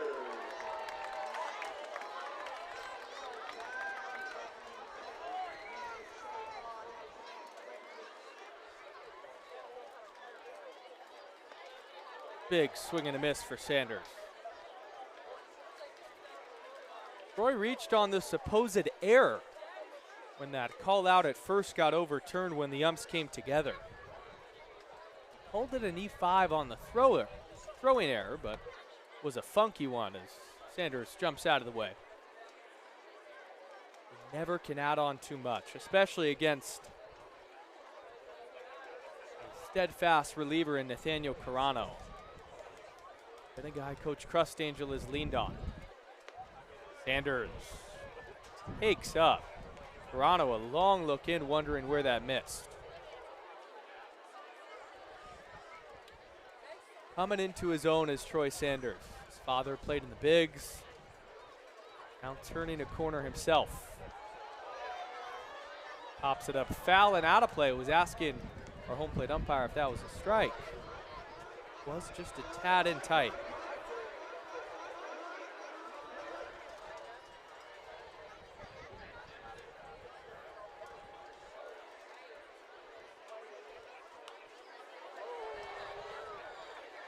Fouls it away. Sanders, a veteran to the West Coast League. Last summer, a Walla Walla Sweet. His dad, Anthony, 13 games in the bigs with the Blue Jays and Mariners. Family lineage of baseball. Come full circle here in Bend. Sanders flips one.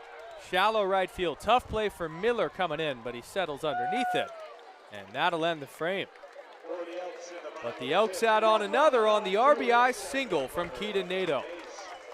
Top 6. When we return, it's the Elks by 2.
There's Blake enjoying the game now on the first base line. I mean, would prefer you to be in the booth, but what a night for a ball game. Hudson Ciula, debut as a Bend Elk. First pitch is fouled away by Jay O'Neill. A great way to end Jackson Kendall's 2026 year with the Bend Elks in his final appearance.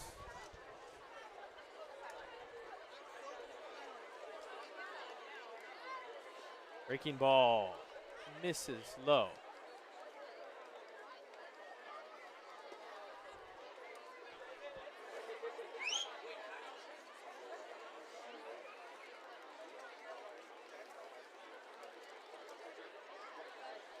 Suella fires in a heater. 94? My goodness, Hudson.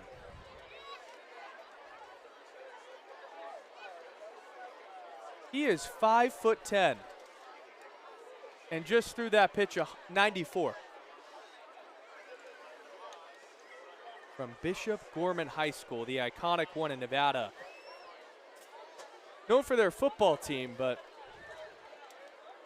Suella's got some juice himself, a Las Vegas, Nevada native as well. Works into O'Neill. He got him. That's unfair. 94-mile-per-hour fastball, and then the devastating breaking ball. How about that for a welcome to Genna? Now batting for the Pippins, right fielder, number 15, Luis Garcia.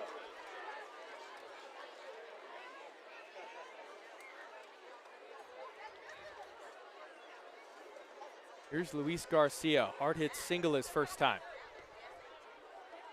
Breaking ball misses low. Suella committed to Gonzaga for next year, and you see why. Team that won the WCC regular season title. This is flames. And at his stature to pull it off is absolutely incredible. Big swing and a miss, and he's sitting there at 94. Thunder in the back. Walk, single, and a punch out for Garcia. They're fooled. What Suella is doing is completely wrong. They can't pick him up, not one bit of him. Fastball at 95 that time, up and away. Not the Luis Garcia up, that's a big leaguer. Long-time journeyman reliever bounced around. Here in Yakima, one of their offensive stars, as the fastball's just up and away. A walk. That's just the second walk of the night for this Elk staff. Bringing up Levi Sotomayor. Tied run coming to the plate. Levi Sotomayor.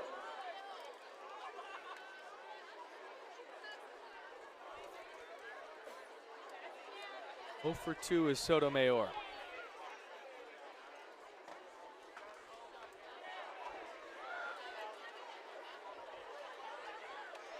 Back is Garcia.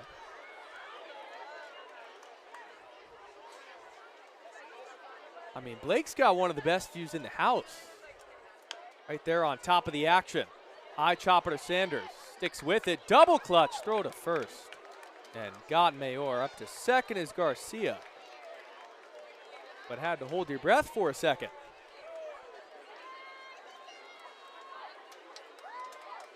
Now batting for Yakima. 2 outs, and it's Malachi Emery Henderson. I mean, we're infatuated with Suella. It's just steadily 93 to 95 from an 18-year-old, mind you, who just graduated high school, getting ready for next season in Spokane. And just 5'10", with all that juice. Henderson fouls it away. In the West Coast League, you're used to seeing fastballs high 80s, low 90s. I mean, you could touch 93, sure. But to sit there is something the Elks got used to with the likes of Regan Rivera in 2025, and even Finn Edwards, the Bend native that Blake mentioned, was up there. It still is an anomaly. It doesn't take anything away from what we're noticing. And then you've got the wipeout breaker. I mean, come on. If you're the hitter in Emory Henderson as the sun sets in left center, already not so easy to hit, you are simply guessing against this flamethrower.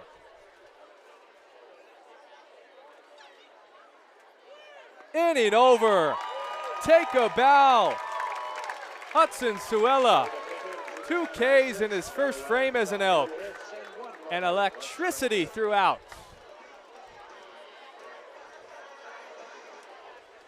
All right, let's stand now. Here at the ballpark, the field is 6 empty.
Shortstop number 4, Will Goodman to start off this inning against the righty Nathaniel Carano.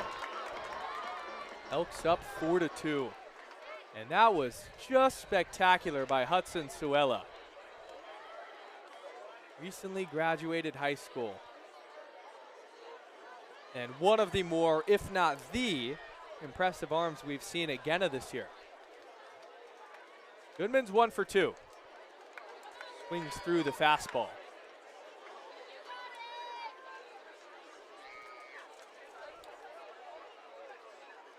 Goodman, a Bend native. I would guess has come to his fair share of firework nights here at Vince Genna. Chops that.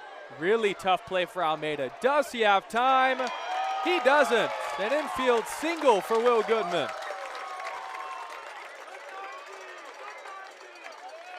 That's just great hustle, and on the high hop off the turf. That was the best he could do. Beat it out. Jacob Fisher got that one.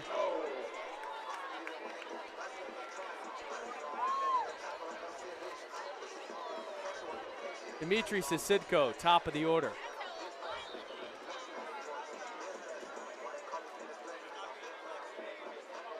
RBI double in the 4th frame.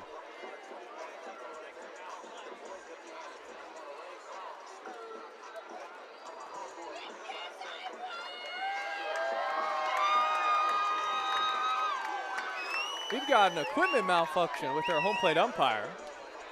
I think the mask may have came loose. He's going to say, Coach Allen, can you help me?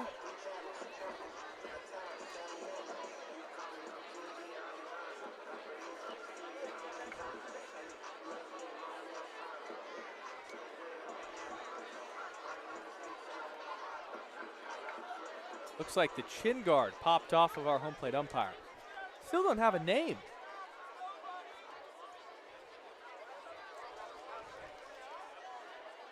Throw over to check on Goodman, who's back with the dive. The hectic nature of 4th of July. Usually I'll have your umpires, but it's a positive because I won't say a word negative, just a no name. They're all great anyway, so. Goodman back again. Goodman not known to be a base stealer, but Toronto keeping close tabs on him just in case he decides to take off. Must have 3 bags on the year, though.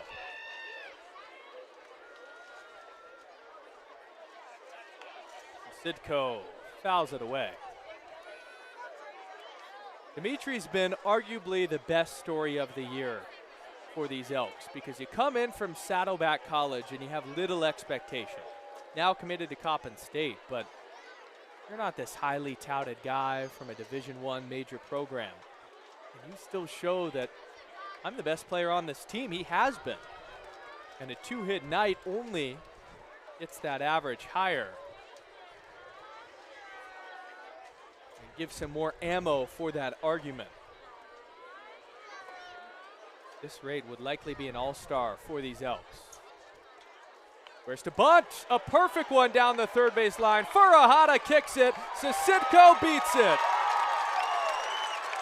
He just does all the little things right and is a joy to watch.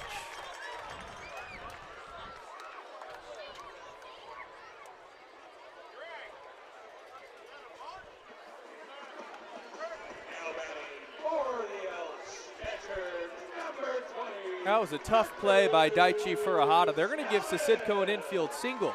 He really had to be perfect with the speed. And Galvin was up in a similar spot earlier. Instead of bunting, he slashed with the runners on the move. And knocked in an RBI. That one's called a strike. Big opportunity for these Elks to add on in the 6th. Toronto beginning to labor just a bit more. Galvin's 1 for 2. First a bunt, and he attempted at one that was up and away. I just get a kick out of the same heckler every time a bunt. We're just wearing him out. Just not a fan of bunting.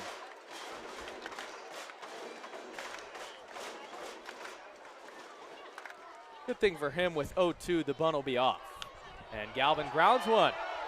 Stopped by Mayor. He's got to get up quickly and gets Galvin on the foot race. But just as good as a bunt. Up to third is Goodman. Up to second is Sisitko. Now batting for Bend, first baseman number 39, That's just a good effort by Levi Sotomayor, lunging to his right. The hitters came back. 0 for 1. Hit by pitch and a walk as well. I think we're already getting a bit late here on firework night. A base hit would really do the Elks a favor. Beck whiffs at a big 72-mile-per-hour 12-6 curveball.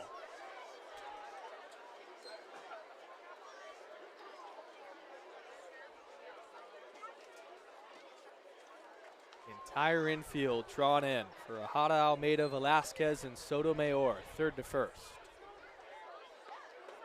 0-2 to Beck. Out in front on the curveball again.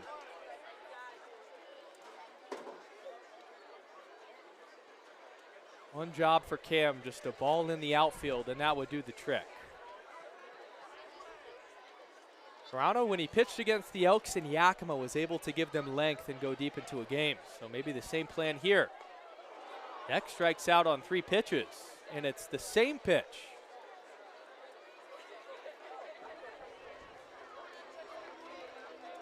The second K for Toronto.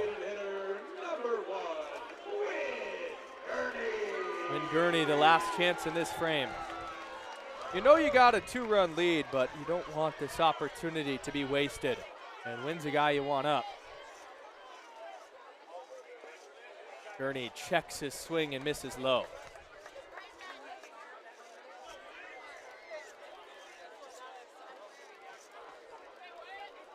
RBI ground out to Furuhata. Back in the third. Punched out his last time. Fouled away. You gain experience in these moments if you're Gurney after a year ago where he was the youngin' with these Elks. Now coming in with a new swagger and confidence. Just business for number 1. 1-2, he swung through the fastball and will have to shorten up.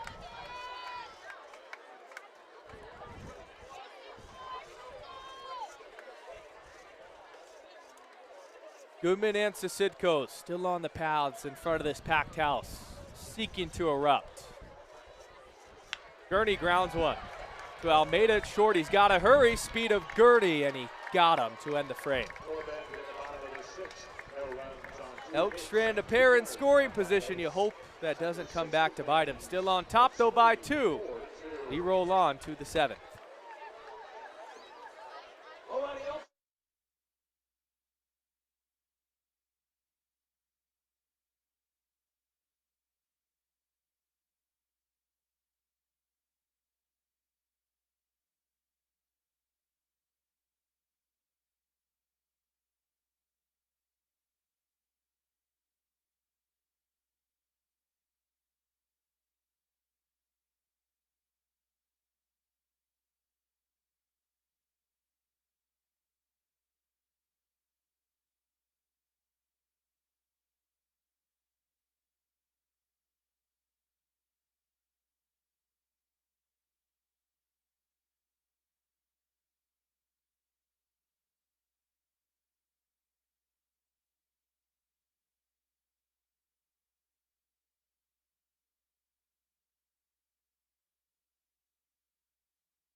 Welcome back to Genna. Elks on top 4-2. And a new pitcher into the ball game is Noble Ortega. The sun shining bright. You got to make sure this game doesn't go too quick, or else the fireworks got to be delayed a little bit. It gets dark late here in Central Oregon, so plans might have to be changed. Objective 1, though. Elks stay on top, and they're up late here going to the southpaw. Kendall went 5. Luella with an electric 1 inning. Now Noble, who's been great, a 4.5 ERA, 3-2, has had 5 decisions as a reliever and a 1.5 whip. The two-way man out of Fresno. Face Derek Almeida. Up and away on that pitch.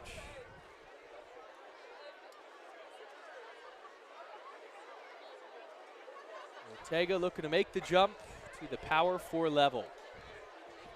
He's had himself a great summer to do so. Got to stay in the zone. Derek Almeida's been good at the dish tonight. 2 for 2.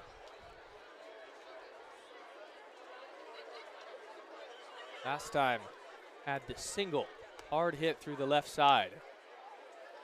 Taken tight, 3-0. But even with the hot start offensively, him being the 9-hole bat, you want to come in. And from Chaffey College. Originally from that same area. Fastball is called the strike.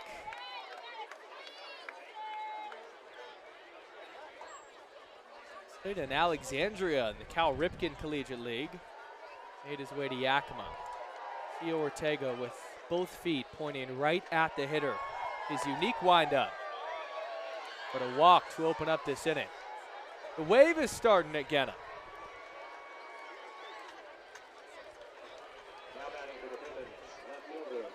I don't mean to sound like a party pooper, not the biggest wave guy. I'll just be honest. But you know what? On firework night, it's acceptable. You can do whatever you want. As long as it's legal, of course. Almeida off at first with speed, but now Ortega gets to face the lefty and Miller. Fastball misses up. That's a call you might get if you're pounding the zone. Just being able to do the wave, in hindsight, shows how many fans there are here. So that's a positive. Ortega's all over the place after coming out of the bullpen.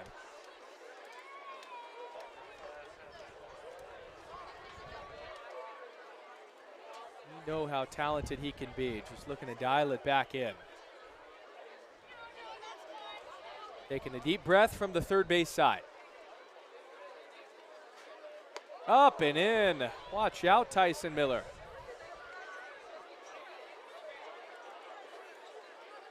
I believe 7 pitches and 7 balls. 4-pitch walk to Almeida. And now a 3-0 count to the leadoff man. There it is. Groove down the middle.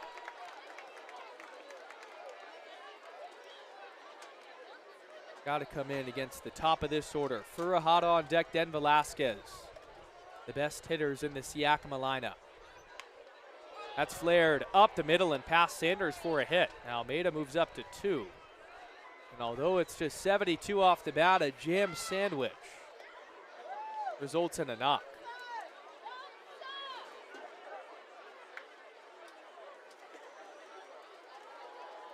Not a bad pitch, but some strength shown by the smaller Miller in stature.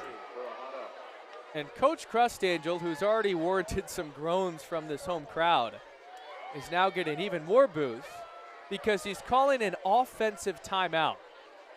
And this could be your prototypical sun delay. Crustangel earlier had an intimate conversation with both umpires, arguing a bang-bang call at first that got overturned in the Elks' favor. This one was just talking strategy rather than the sun delay with Daichi Furuhata coming up. You think about this spot, it's Furuhata and then the 2 best hitters in this Yakima lineup, Velasquez and Burke. Almost guarantee that this is going to be a bunt.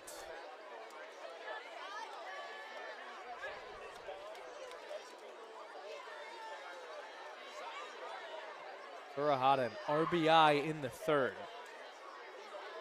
Could be a time for Ortega to try a pickoff move too to see if Furuhata's bunting, but he's giving himself up quite early. And it's perfect. Up the third base line, fielded foul, and a good job by Galvin. Picking it up on the other side of the line. Forces Furuhata to come all the way back.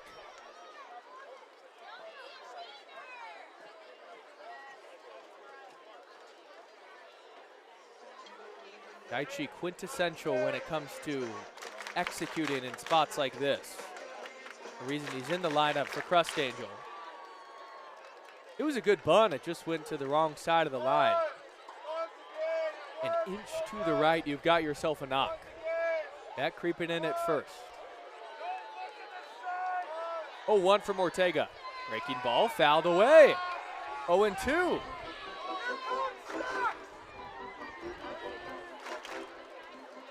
And because Daichi Furuhata hasn't been able to lay down a bunt, do you keep it on with 2 strikes? Eyes getting wide when it comes to laying down a bunt in this spot. Does he square again? Does not. Fouls it off himself.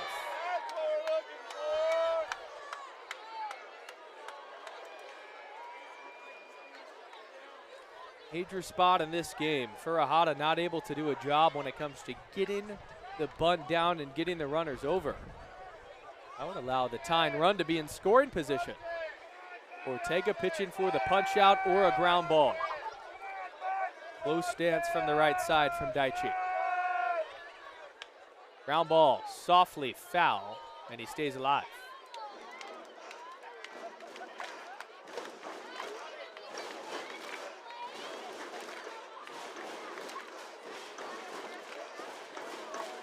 Sun beaming off the left side of Noble Ortega.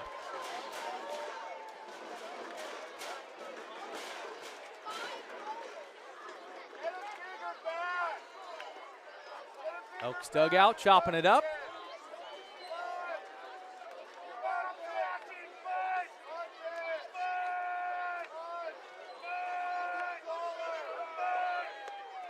Good take. Snap throw down to first. Miller's back. Furahada embodying the big change in baseball. So many new faces from Japan starting to roll, especially on the West Coast, starting with the best in the league in Shohei Ohtani. Furahada from Nagano.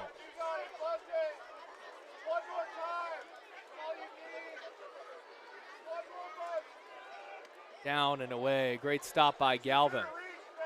And this becoming a really good and pivotal at bat. Velasquez on deck, then Parker Burt. How to get Furahada to then feel good about the next two.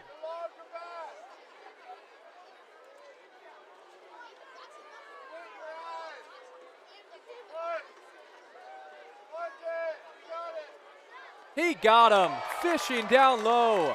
And a big strikeout for Noble Ortega. One gone in the seventh.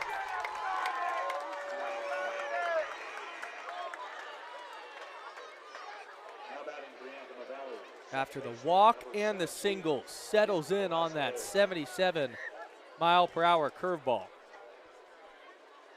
Allows him to face the lefty in Velasquez. The hardest time to hit here at Genna is right now for left-handed batters. That sun making Nick Velasquez's face golden. Breaking ball, called a strike, a late call from home plate umpire.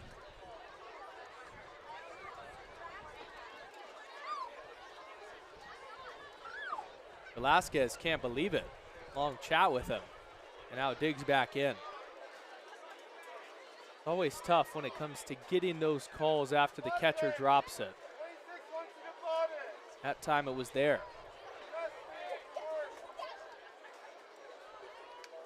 One. Velasquez ever dangerous. An RBI single in the third. Ortega working hard. This is going to be pitch number 20. Already after entering for Sula. 2-1.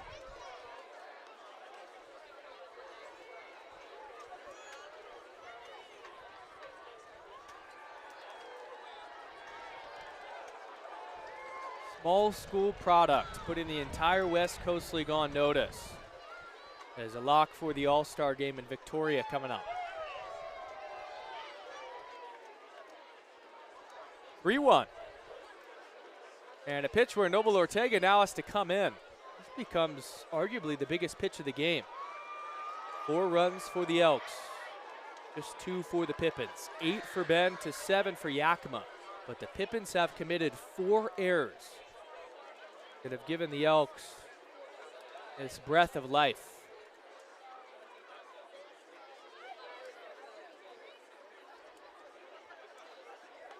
Ball 4 and they're loaded. Can't do that against the lefty, left on left. And Parker Burt gets to hit with the bases loaded. I'm not sure that Ortega is going to face him. An upset Alan Cox going to get Noble.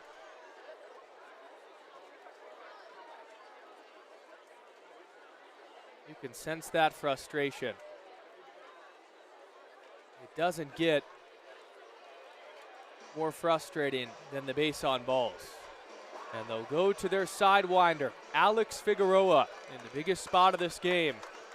Ortega exits to a round of applause. He's been great this year, just not his night. Figueroa enters with them loaded, 1 out in the top of the 7th. We'll step aside and be back after this. A lot of Elks fans, it's time for some pitch.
They're loaded with one out for Parker Burt. Alex Figueroa, the man that Alan Cox calls on in this huge moment. 2.57 ERA in 7 innings. 1.14 whip. Burt ever dangerous. Rounds one to Beckett first, who lays it. Gotta stick with it. Flips to the cover, and Figueroa gets him there. Coming in to score is Almeida. 4-3 now, but huge to just get one. Especially with this 2-run lead. Disaster averted. If that went into shallow right, Now batting for the Pippins, center would have fielder, had much more action. O'Neill.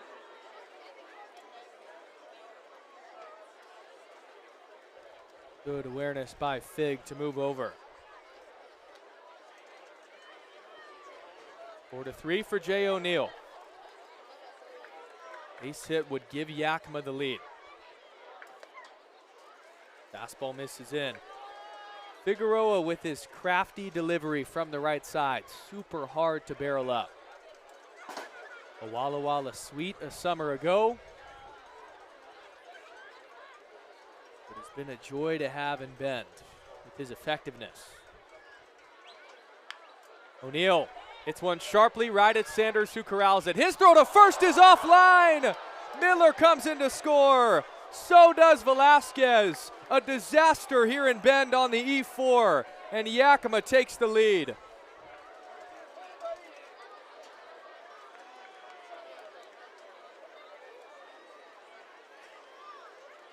Sanders was on top of it Now batting for the Pippins, right and fielder, just threw it away. Unbelievable.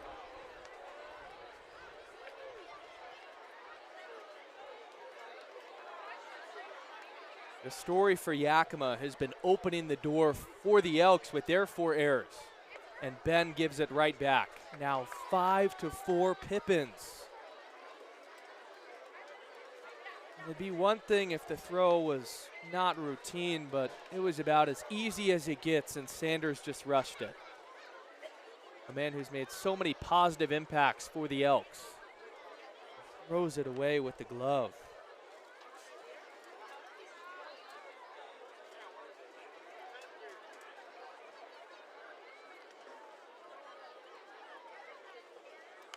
Garcia chops one. Pettit in at third. Throw to first. That'll end the inning.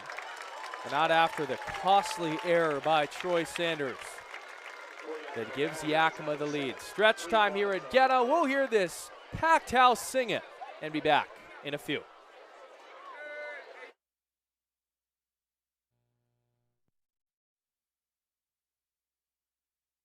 All right, Elks fans, it's the middle of the 7th inning, and that means it's time for the 7th inning stretch. Go ahead and stand to your feet with me, and we're going to sing Take Me Out to the Ball Game.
Chase Miller to start off the bottom of the 7th. Yakima back into this contest after the error by Troy Sanders. Fans are going crazy. That 7th inning stretch was fabulous. I'm not sure what this is all about, but just so good to see Genna to the brim. Miller takes a strike. Miller, Nato, and Pettit.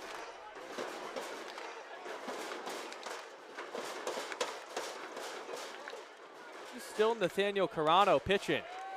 Check swing, appeal, and he went. I think Jacob Fisher got that right.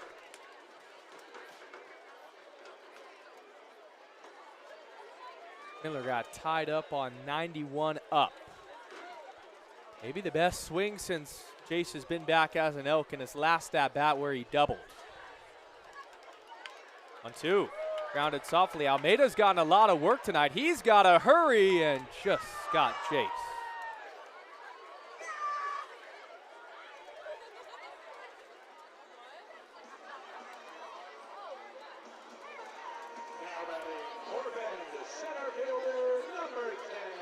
All right, full step. Brings up Keaton Nato.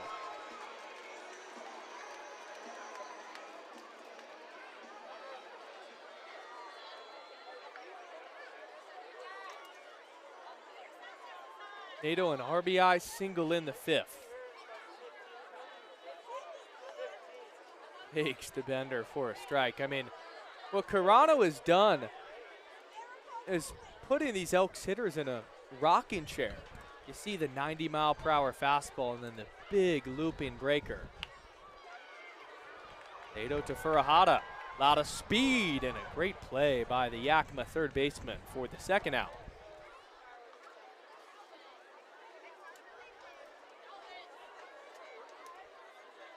Daichi Furahada, who had some defensive issues when the Elks first matched up against the Pips, showing off over there at third. That was a heck of a play. Oh, it's called foul. Excuse me.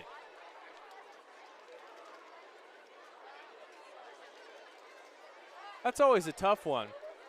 Look down at the book. It felt like everybody was on the same page, a foul ball.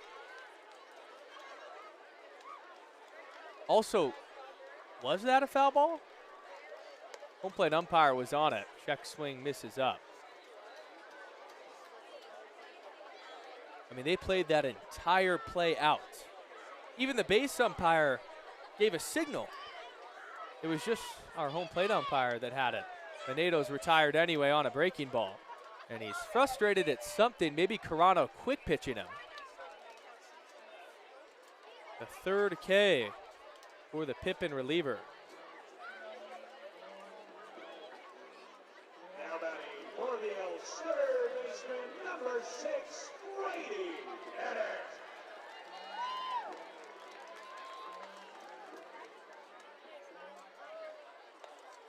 Brady Pettit will take a strike.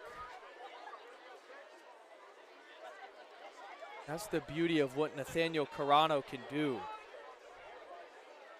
He's really just a piggyback starter that can throw multiple innings in relief and really make the time difficult for the opposition. 45 pitches now, 3 Ks, no walks, 4 hits. And we saw this movie before. Back on June the 18th, in that first series between Yakima and the Elks, Carano in relief went 4 2/3. And he really leaned on that curveball just like he's doing tonight.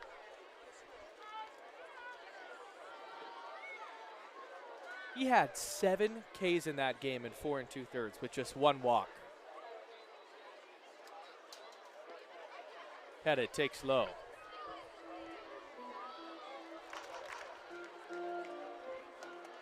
And for Coach Crustangel and this Yakima team, who's been on a recent skid in the late month of June and early July, they need a guy like him to keep stepping up. And another clean frame as Pettit grounds one to Velasquez, and Nathaniel Carano keeps dominating. 5-4 it is. That error playing a big difference on Troy Sanders' last inning. And before we go to break, we'll take a look around the West Coast League here on Firework Night at Genna, but other games going on. Falcons and the Harbor Cats tied 1-1, bottom 9. An interesting score to watch because the Elks play Victoria to start next week and got swept by Kelowna here at Genna. So maybe a telltale sign. Kamloops on top of Port Angeles, 8-0. Bellingham beating Nanaimo, 1-0. Pickles on top of the Berries, 7-2, top 5. Ridgefield beating the Sweets, 3-1 in the top of the 6th. 2 best teams in the South there, and then Wenatchee on top of Edmonton, 8-1. They've been terrific. Corvallis beating Springfield, 2-0. We go to the 8th. A new pitcher coming in for these Elks. It's the righty Diego Lovesey when we come back on Bend Elks YouTube.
Welcome back to Genna. Aiden O'Neill up here in the broadcast booth. Thanks for taking some time out of your Friday night.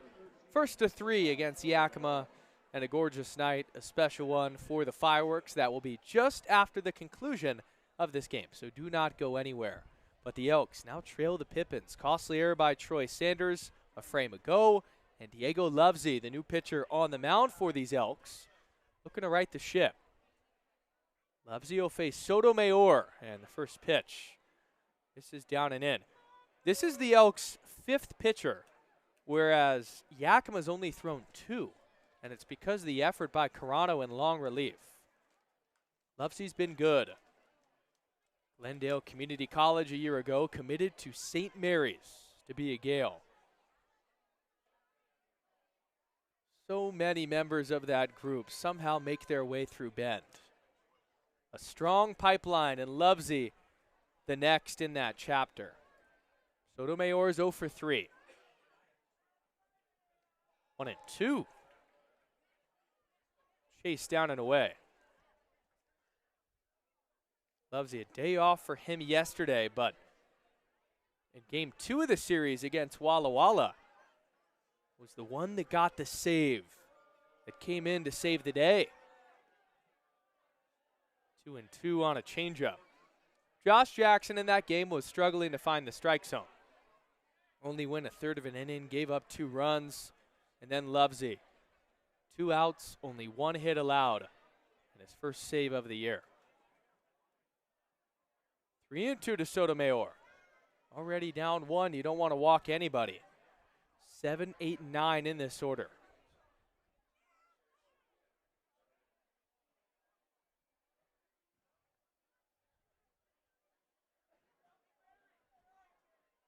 A walk.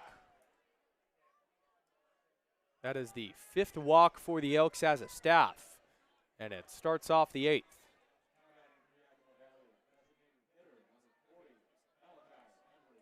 You see the frustration. Lovesey knows that you can't walk him there. Fist on the thigh in frustration. Brings up Malachi Emery Henderson. I mean, a chant here at Genna. This night, a unique moment on the calendar. Called a strike. I was told it's the first night, I think ever, that tickets were sold out before you could even get to the ballpark. We've had sellouts on firework night, but a pre-sale sellout? That's incredible.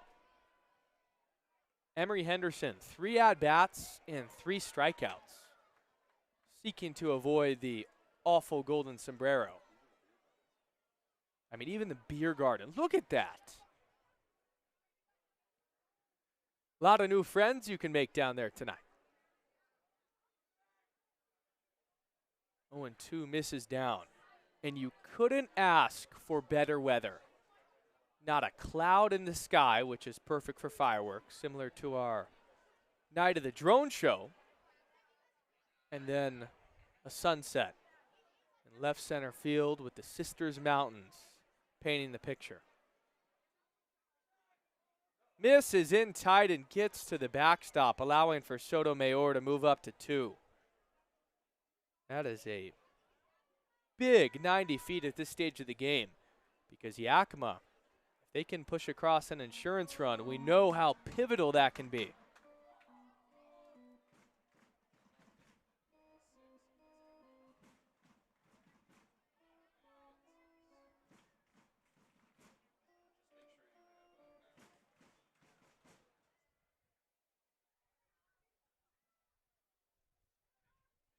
Sanders shifted to the pull side. 3-2.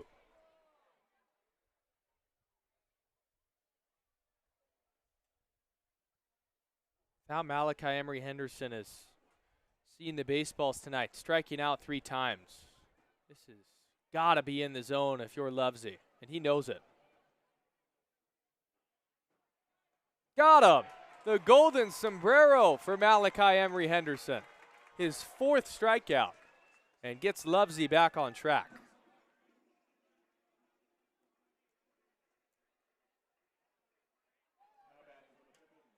That's a long walk, and you're really thinking a whole lot, because on that 4th K, he swung through a pitch middle.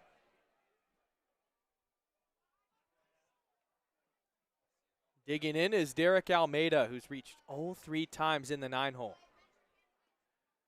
Not much else you can ask for from that reverse leadoff hitter, rather than just setting the table.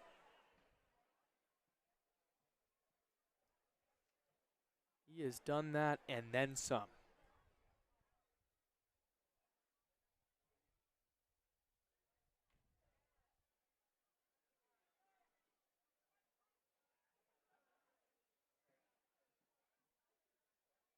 One and one.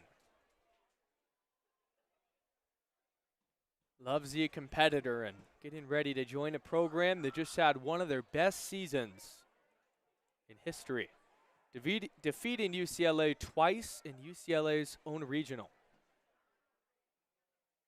Almeida chops one. Goodman's got to hurry. Speed with Derek. He got him. Moving up to third on the play is Sotomayor, but a big second out.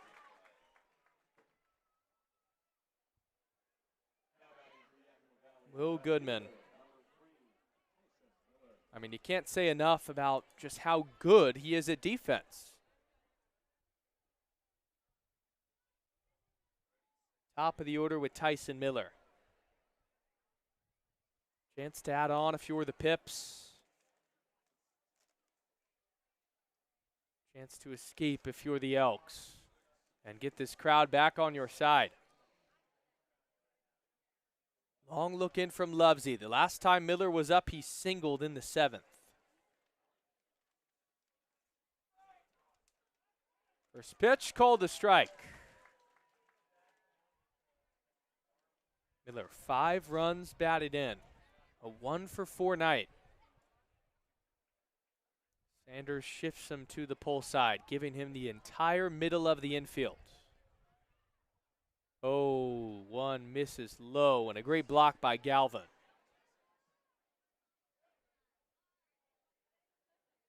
Loads of trust when it comes to this tandem.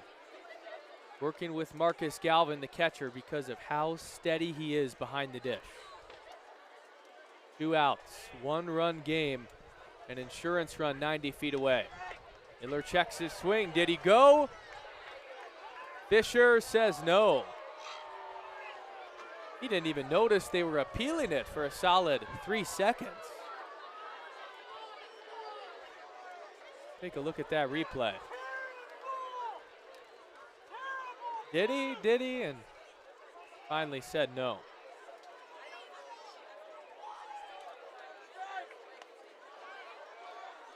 Gets the call on the outside corner and a gift. One that Lovesey will take, wrapped right under the tree.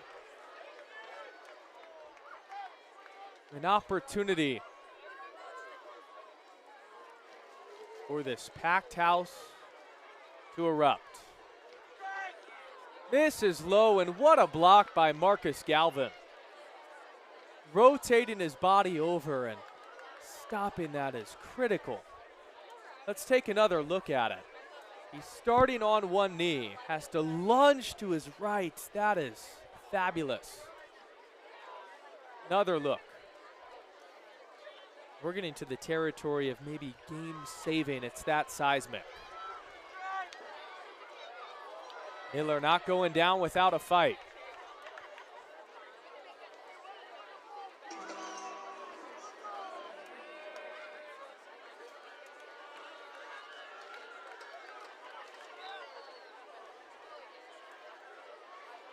Analyzing Lovesey, he struggled with the base on balls, and that's how he started this frame. But a chance to put it all to the side. Slashed foul, watch out in that Yakima dugout. An ugly find, do you call it?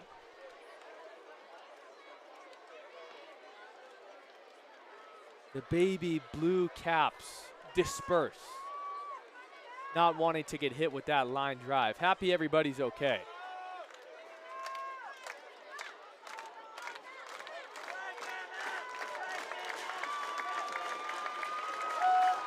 Ball 4.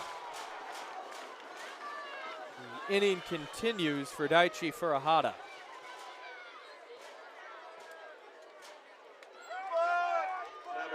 On the walk to Tyson Miller.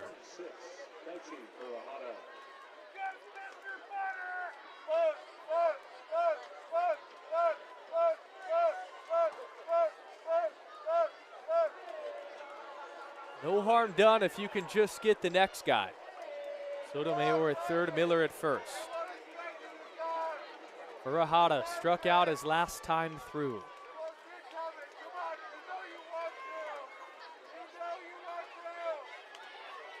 Pops it foul and out of play.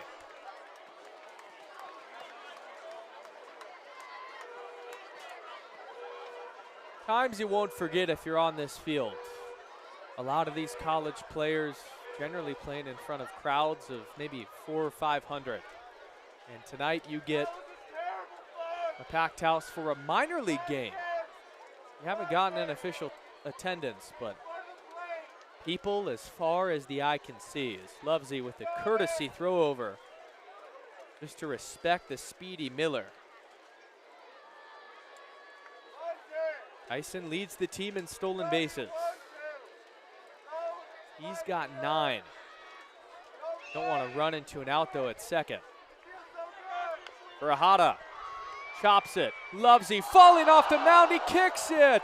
Coming in to score is Sotomayor. And another back-breaking error for these Elks. Give the Pippins a run.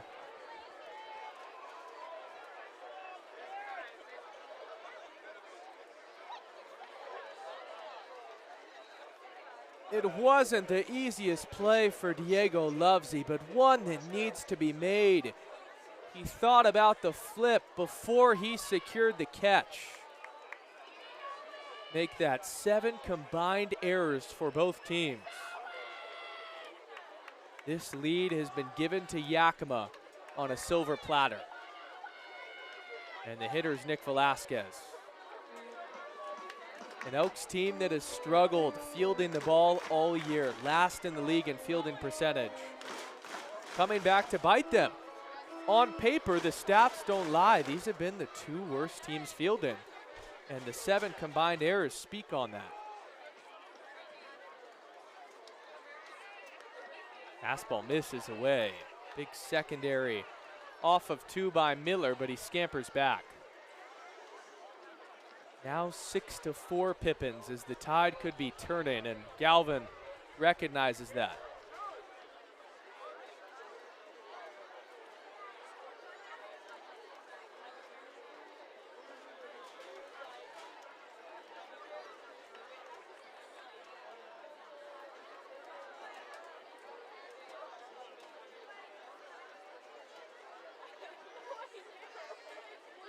Marcus Galvin. Courteous. Just looking to get positive thoughts into the head of Diego Lovesey. A head that could be scrambling with a million different thoughts right now as Jared Robles gets ready in the bullpen.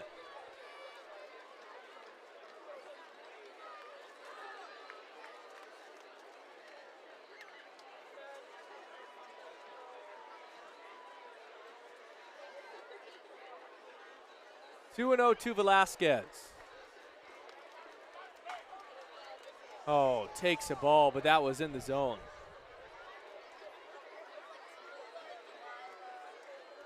And you're not in it consistently, though. Those on the black are really 50-50 and can go either way. Generally favoring the hitter in that case. Lovesey gets the call there at the base of the zone.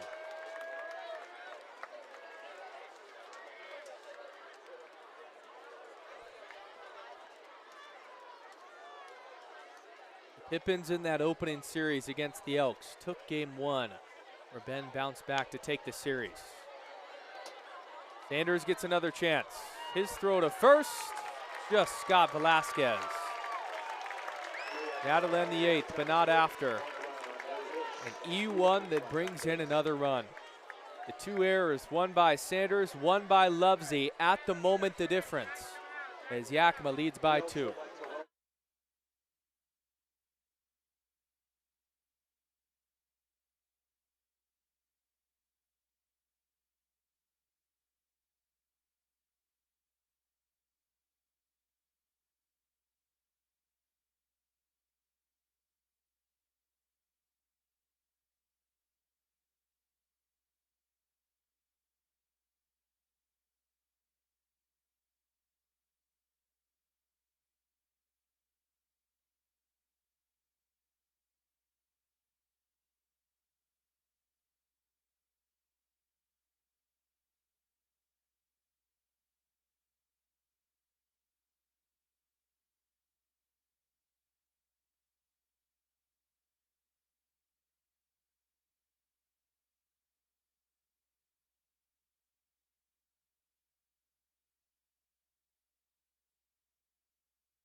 pitcher on the mound for the Yakima Valley Pippins.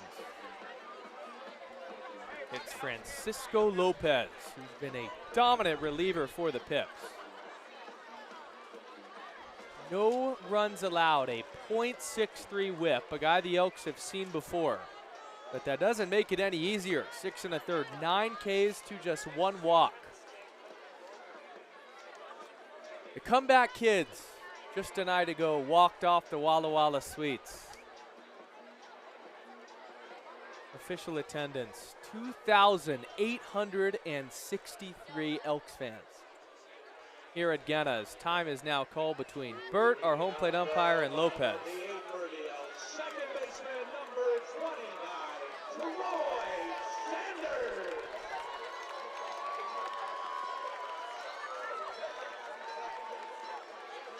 Now you want up. One of the best offensive players for the Elks, who's also looking to bounce back after the error. Takes up and in.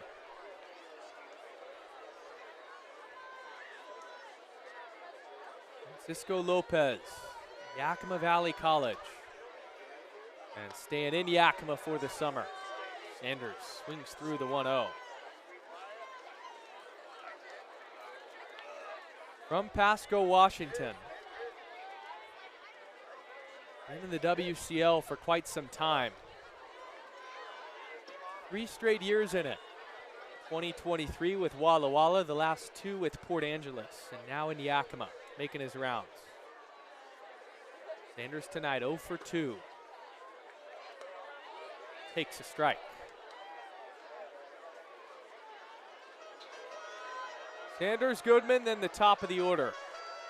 In a game that has been characterized by the defensive miscues, something that both of these teams have dealt with this year. Sanders pops it up. Beyond home plate, Burt gives it a look. A souvenir. Who comes up with it? Couldn't tell.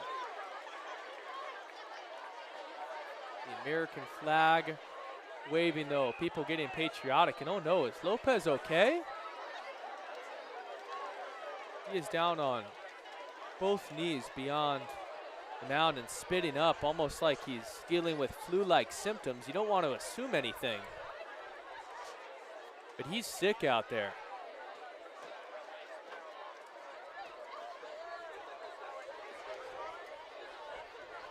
Just some nausea, juiced up in front of this packed house. Oh, look away.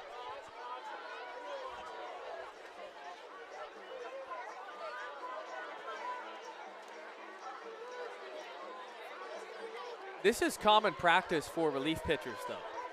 I mean, I feel like I've seen multiple clips online of the same exact thing, of just a guy maybe having too much adrenaline going into an outing. I think Lopez is all right. Maybe a dry scoop of creatine and then go out there and try to compete. Most importantly, Lopez is all right. Sanders pops it up. Shallow left center. Can anyone see it? Miller picks it up last second.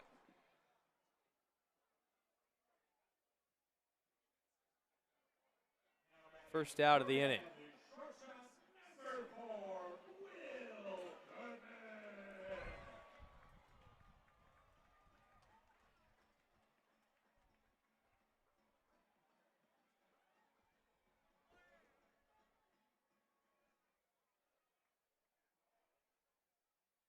Will Goodman, 2 for 3. Take down low on a ball. So Lopez appears to be all right. That fastball at 87. Goodman's had himself a good night in front of his hometown crowd. As large as you'll get. Taps it foul. You need some sort of comeback, though, because if not, this is that sort of game where you're going to keep kicking yourself. That E4 in the 7th inning with 2 outs. If it doesn't happen, the Elks have the lead. Another error by Diego Lovesy last frame. 3 passes and the miscues. Goodman lines one on one hop to Furahada. Double clutches, but Sotomayor saves him from an error by digging it out at first. A quick 2 outs in the 8th. Now batting for the Elks, left fielder number 14. He almost took too much time. Sotomayor looking smooth though.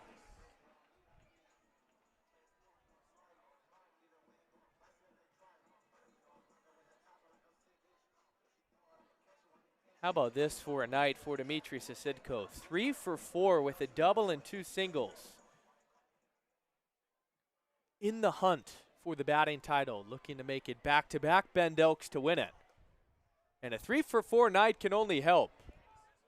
But Lopez just keeps filling up the zone. A single in the 3rd, an RBI double in the 4th, and a single in the 6th. For the proven winner in Dmitry, starting all the way back in high school. Takes away a grunt by Lopez, firing that in. A bloop and a blast in your tide. That's the way you got to think if you're the Elks, especially knowing in the 9th inning you have the beef coming up.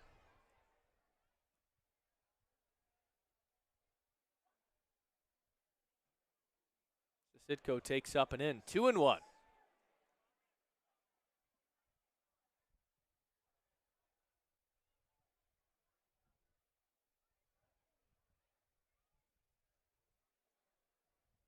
Coppin State commit.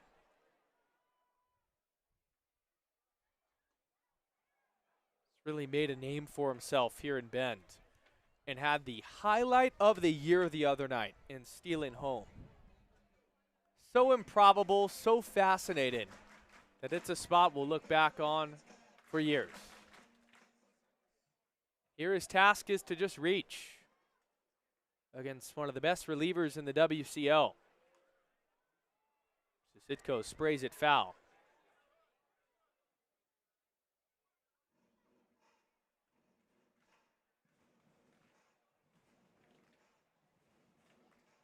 Any chance for this crowd to cheer, they will. Elks just got to give them a reason.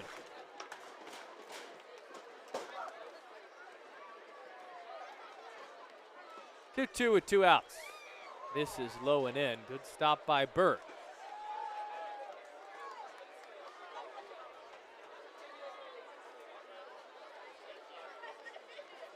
Sitko looking to compose himself. A couple of deep breaths. Staring at the black barrel of that bat.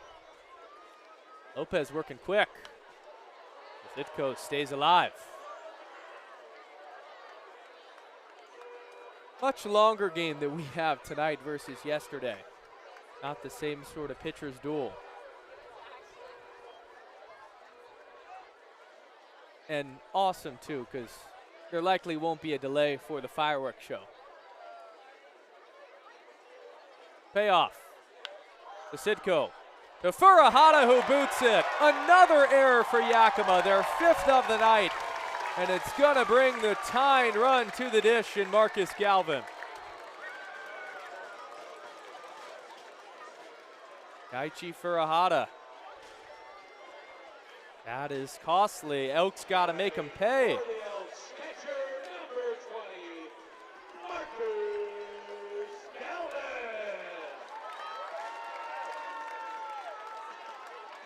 The hitter is Marcus Galvin. He's also had a monster night in his own right. Takes a fastball up that could have been called. He's done the hard work behind the dish. Now looking for the bat on a big swing. Had an RBI single back in the 3rd. Rounds that one. Off the glove of Sotomayor into shallow right. Sisitko scampers to 3rd. The Elks have runners on the corners.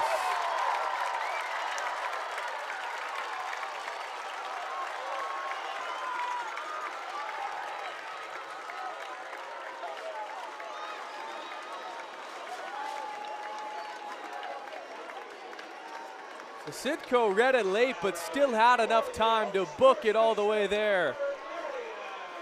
And Cam Beck, who has the ability to change this game with one swing of the bat, will step up, and Burt knows it. The so-called time to go and chat with Francisco Lopez.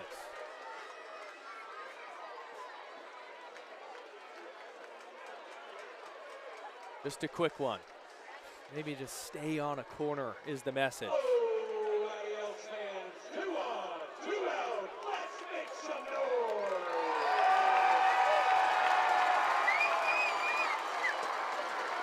I don't gotta say much. Just take a listen.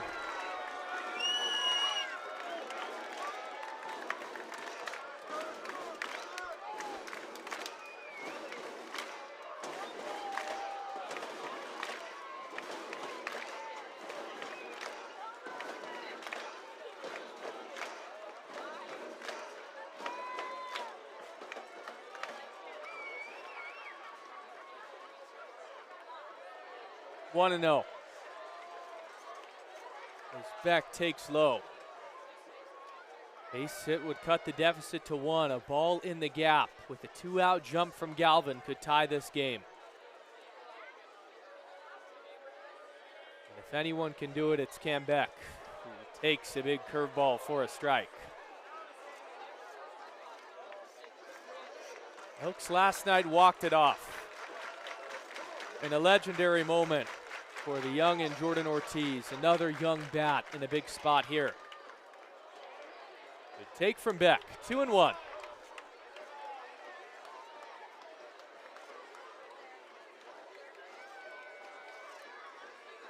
Can sit on one pitch to demolish.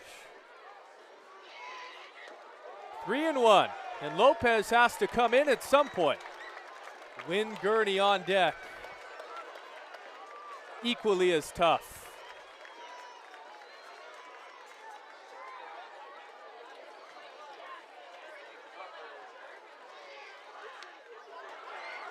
Tapped foul, full count. Galvin will be on the move with the pitch. Sitko will stay at third. 3-2, 2 outs, bottom 8. Elks trail by 2.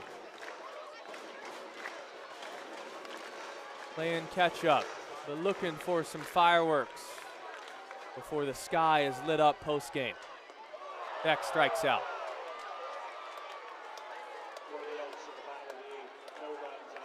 A perfect pitch at the bottom of the zone. Francisco Lopez said something to Sitko as he exited the mound. That's something the Elks may take exception to. Top 9 when we return on Bend Elks YouTube.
The 9th inning here in Central Oregon. Elks trail by 2 here on Bend Elks YouTube. Thanks for joining us.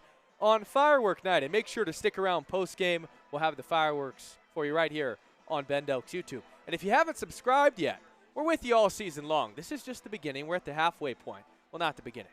Truly the halfway point. And the second half starts today. So if you want to be with us for the full second half, it's a simple button right at the bottom of your screen. Make sure you click that.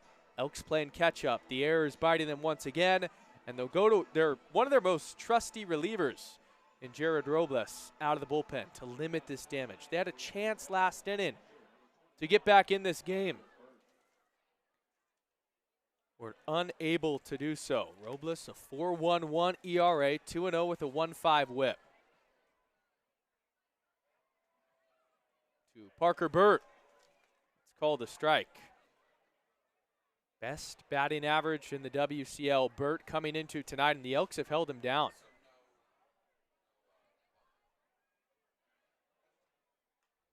Oh, 1 grounded to Goodman at short. 1 out. The quicker this inning, the cleaner it could be. The higher chance this crowd can pick up steam heading into the bottom half. What sort of magic lies ahead? The beauty of baseball. Jay O'Neill, the hitter. Lefty center fielder. Robles blows the doors off the top. Last time we saw Jared was in a situation where he pitched in the 9th. Fastball grounded softly. This is tough for even Goodman. Ranging to his right. Oh, man! Will Goodman. Showtime at short. He is just impeccable with the glove. This was only hit 66 off the bat, so he had to hurry. And the throw could not be more perfect. Why not another angle? O'Neill runs, too. And Beck with the stretch. The catch. Bringing up Luis Garcia. Slider misses away.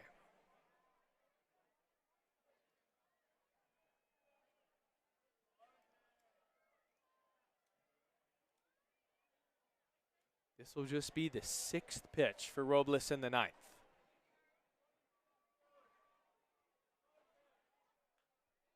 Popped up. Foul territory. Beck has room near the dugout. He makes the catch, and that'll end the inning.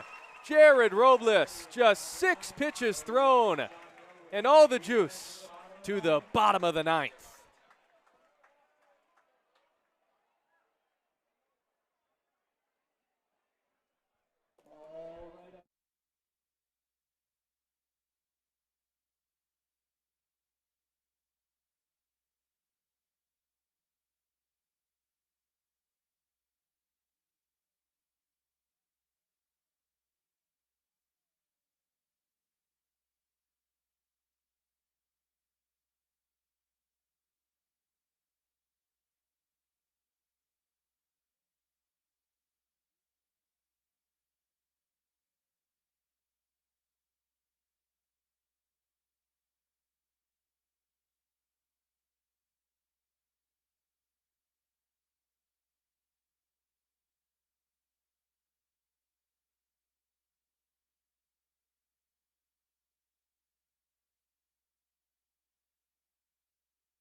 John Witt tied for the league lead in saves. In to shut the door on Firework Night.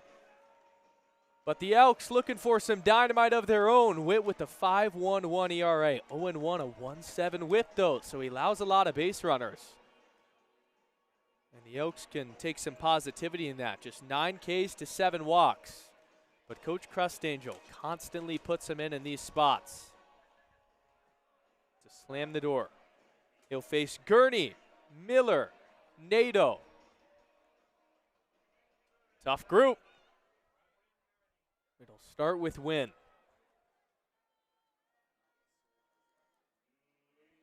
Every member of this crowd still here. And whether it's for the game or not, it doesn't matter. Because this atmosphere, you can't replicate it. Wynn Gurney, 0 for 4 tonight, but picked up an RBI on a sharply hit ground out in the third. It was just a phenomenal play by Daichi Furuhata.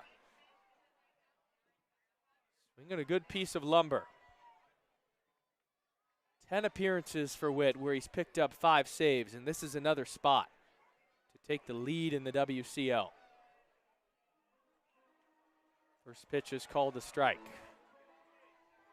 You just got to get on. Give Miller a chance, who had a signature moment on Firework Night a year ago.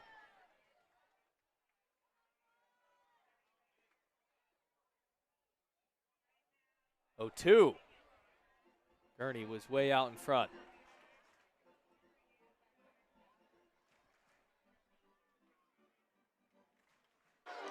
From LMU, not a ton of time his freshman year, but his second time as an Elk. Good take, and an easy one as it goes to the backstop. Pippins staying with their same group defensively. Not a substitution on either side besides the pitchers.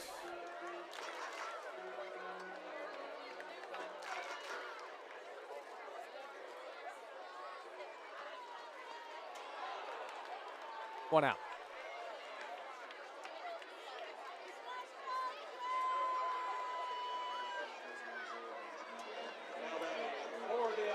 It's the swing through and brings up Jace Miller. We didn't forget about the night in 2025 where Jace Miller, before the thunderstorm arose and came into Vince Genna Stadium, his grand slam to send Genna into a frenzy. Foul ball.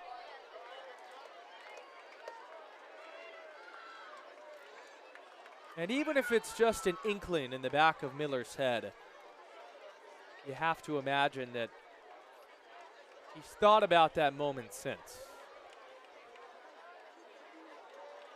One of his best swings in this uni, considering the circumstance. Skies that one with backspin. Deep to right field. Miller's going back, looking up at the wall. Sayonara, Jace Miller. It's a one-run game in the ninth.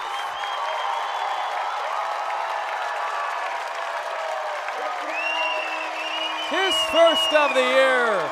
And just take a listen.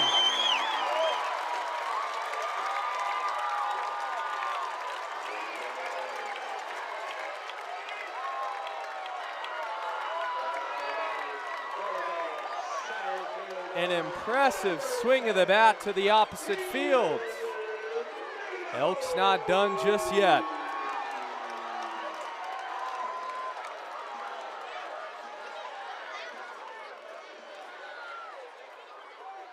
Eden Nato takes low.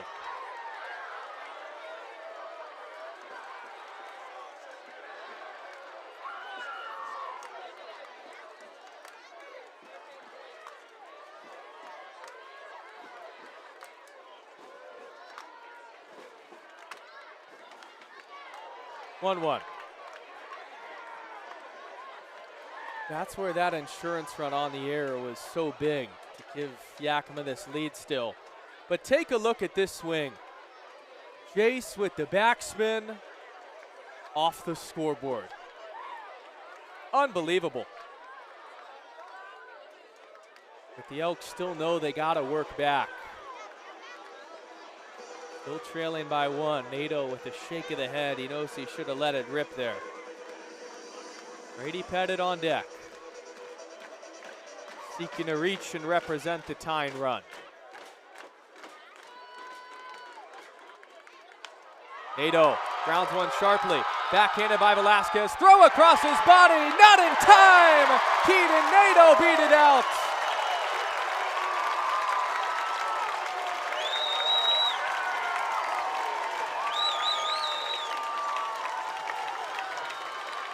Look at this hustle.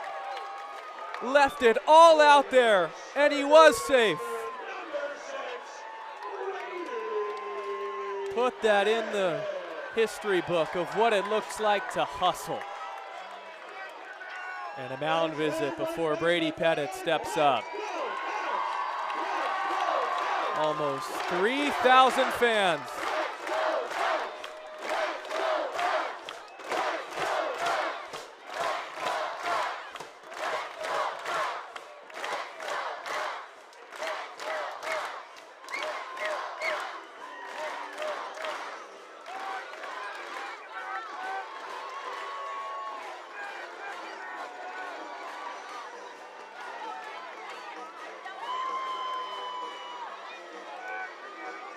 Brady Pettit.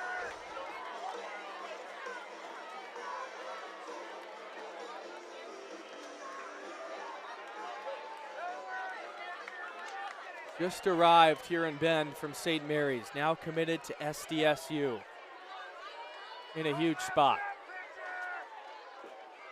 Takes low. You've got to think if you're these Elks, you maybe send Keaton Nato with how good of a base stealer he is to put that tying run in scoring position. Elks now out hitting Yakima by 4. Nato does go. Breaking ball, no throw. The tying run is in scoring position.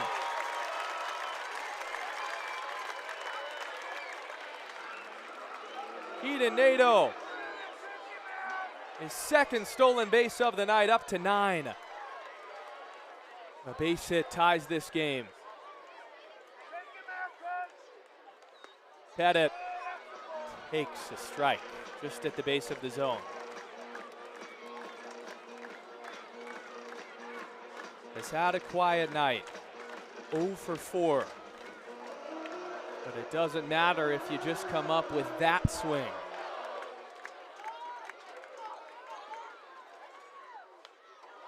Fouled away, 2-2. That's a good location for Witt.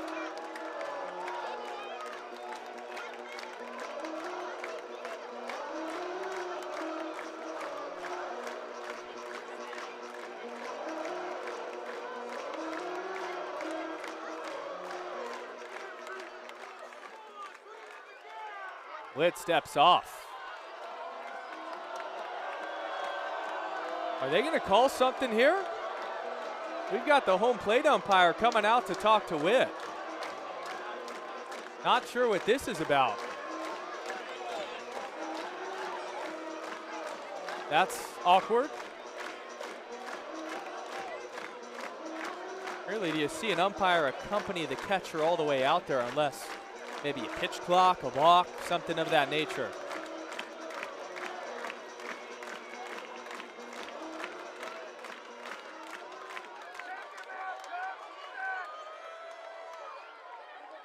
Two to Pettit. Ground ball to Furahada. Sliding stop at third. Throw across the diamond is in time, and a great stretch by Sotomayor. 2 outs. Forcing Nato to hold at third. And the last chance for these Elks is Troy Sanders. Second baseman, number 29. Daichi Furahada, who had an error back in the 8th, making up for it on that play. Dugout thought that Sotomayor may have stretched off, but he just kept a foot on. The team leader in home runs. 0 for 3 tonight. 0-1.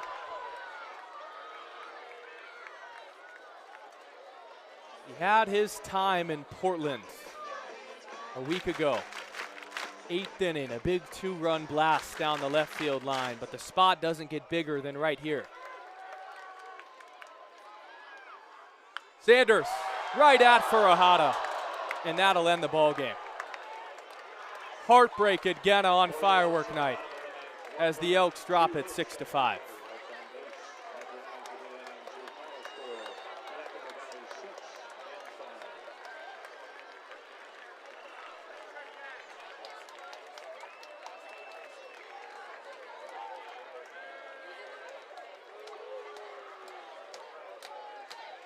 So tough. 6-5 the final. Thanks for joining us. I'm Aiden O'Neill up here in the broadcast booth per usual. The thunder from Jace Miller in the 9th inning with the massive swing was outstanding, but it just wasn't enough. And you look up at that scoreboard. I mean, the Pippins made 5 errors tonight and they won the game. It's because the Elks errors were unfortunately more timely.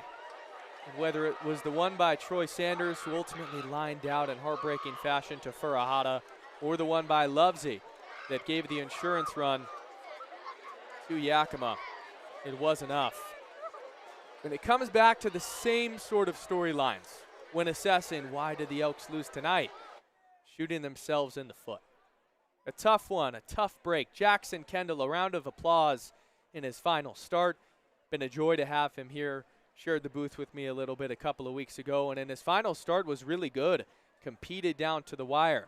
When the Elks went to the bullpen, Hudson Suella, I mean, incredible. Fastball up to 94. Ortega, Figueroa, Lovesey, they all did their thing.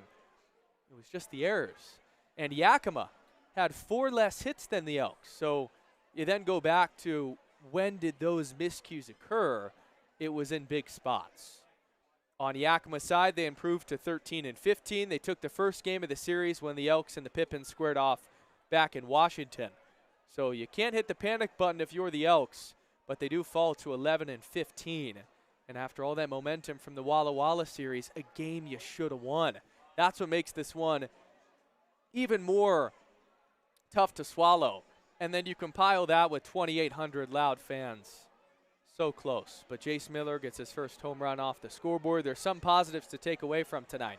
I will say, do not go anywhere because we have the fireworks show coming up right after this on Bend Elks YouTube. For all you that are tuning in, it's one of the best in the world. I'm excited for y'all to see it.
Well, we get you all set for the fireworks. Aiden O'Neill back here in the broadcast booth. 6-5, the final.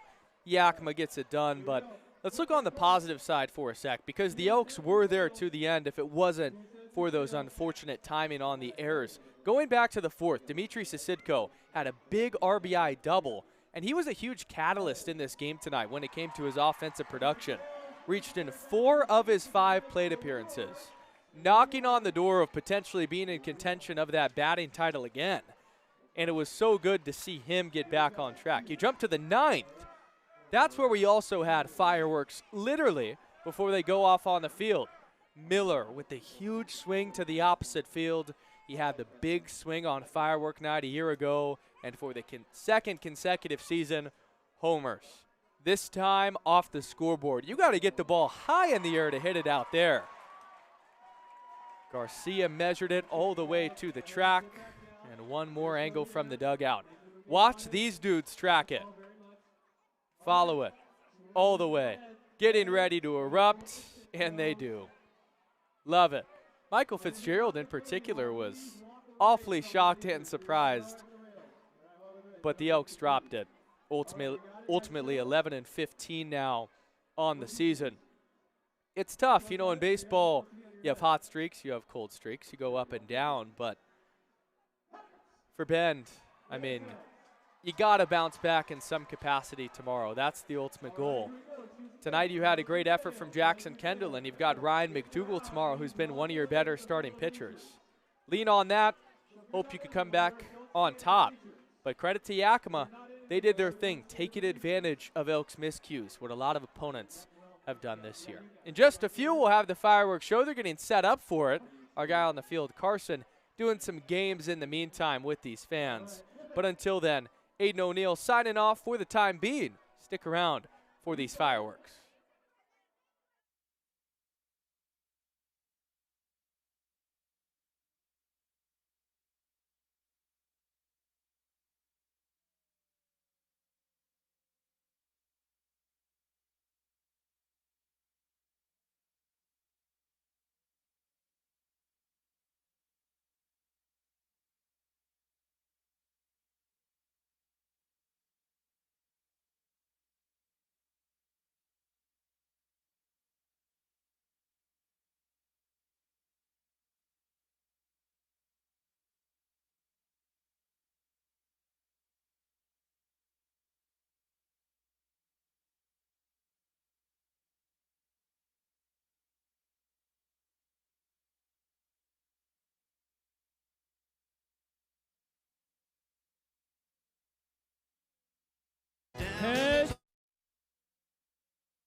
All right, back here at Vince Genna Stadium in the press box. I don't want you guys to wait too much longer, I promise.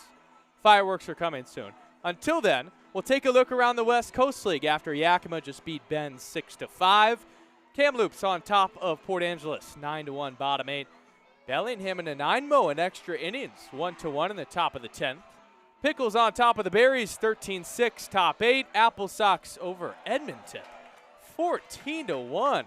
Wenatchee with a heck of a first half, carrying it over into the second. Corvallis on top of the Drifters, 3-0, looking to slam the door. Kelowna beat Victoria. They're a good team. Was tied the last time we checked. And Walla Walla, when we looked last, we're down 3-0. A comeback victory against the #1 team in the South. I talked to manager Leo Rivera when Walla Walla was here in Bend. He said, we're coming with a vengeance in that series. And they really, really did. Game 2 tomorrow night for these Elks will be at 6:35. And then on Sunday, 5:05 before the road trip to Canada. Monday we'll get the wheels down and start the drive. It's going to be a crazy, crazy week because this doesn't show on the schedule since it was newly added. But on that Monday, July the 13th, so in between the Nanaimo final game and the non-league, a doubleheader makeup against the Portland Pickles. So you can imagine how gassed these guys will be. And that makes it even more critical for this homestand for the Elks to end it on a high note. Carson's having fun with this packed house of nearly 3,000. Listen to it. And with the silhouette, gorgeous sunset in the background, it doesn't get much better than this at Genna. In just a few, we'll have fireworks for you right here on Bend Elks YouTube. Step aside just momentarily and be back right after this.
fans, it's time for some fireworks. Let's start a countdown.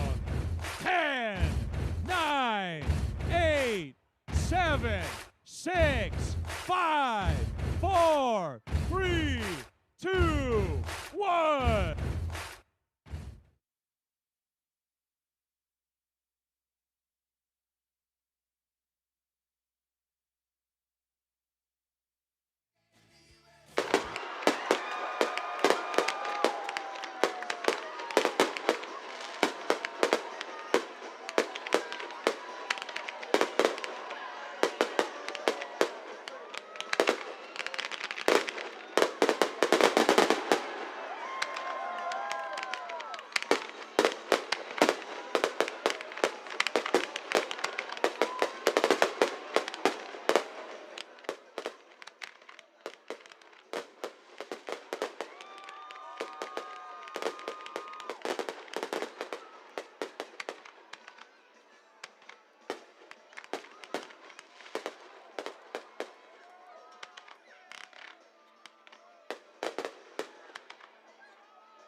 Elks fans, was it worth it?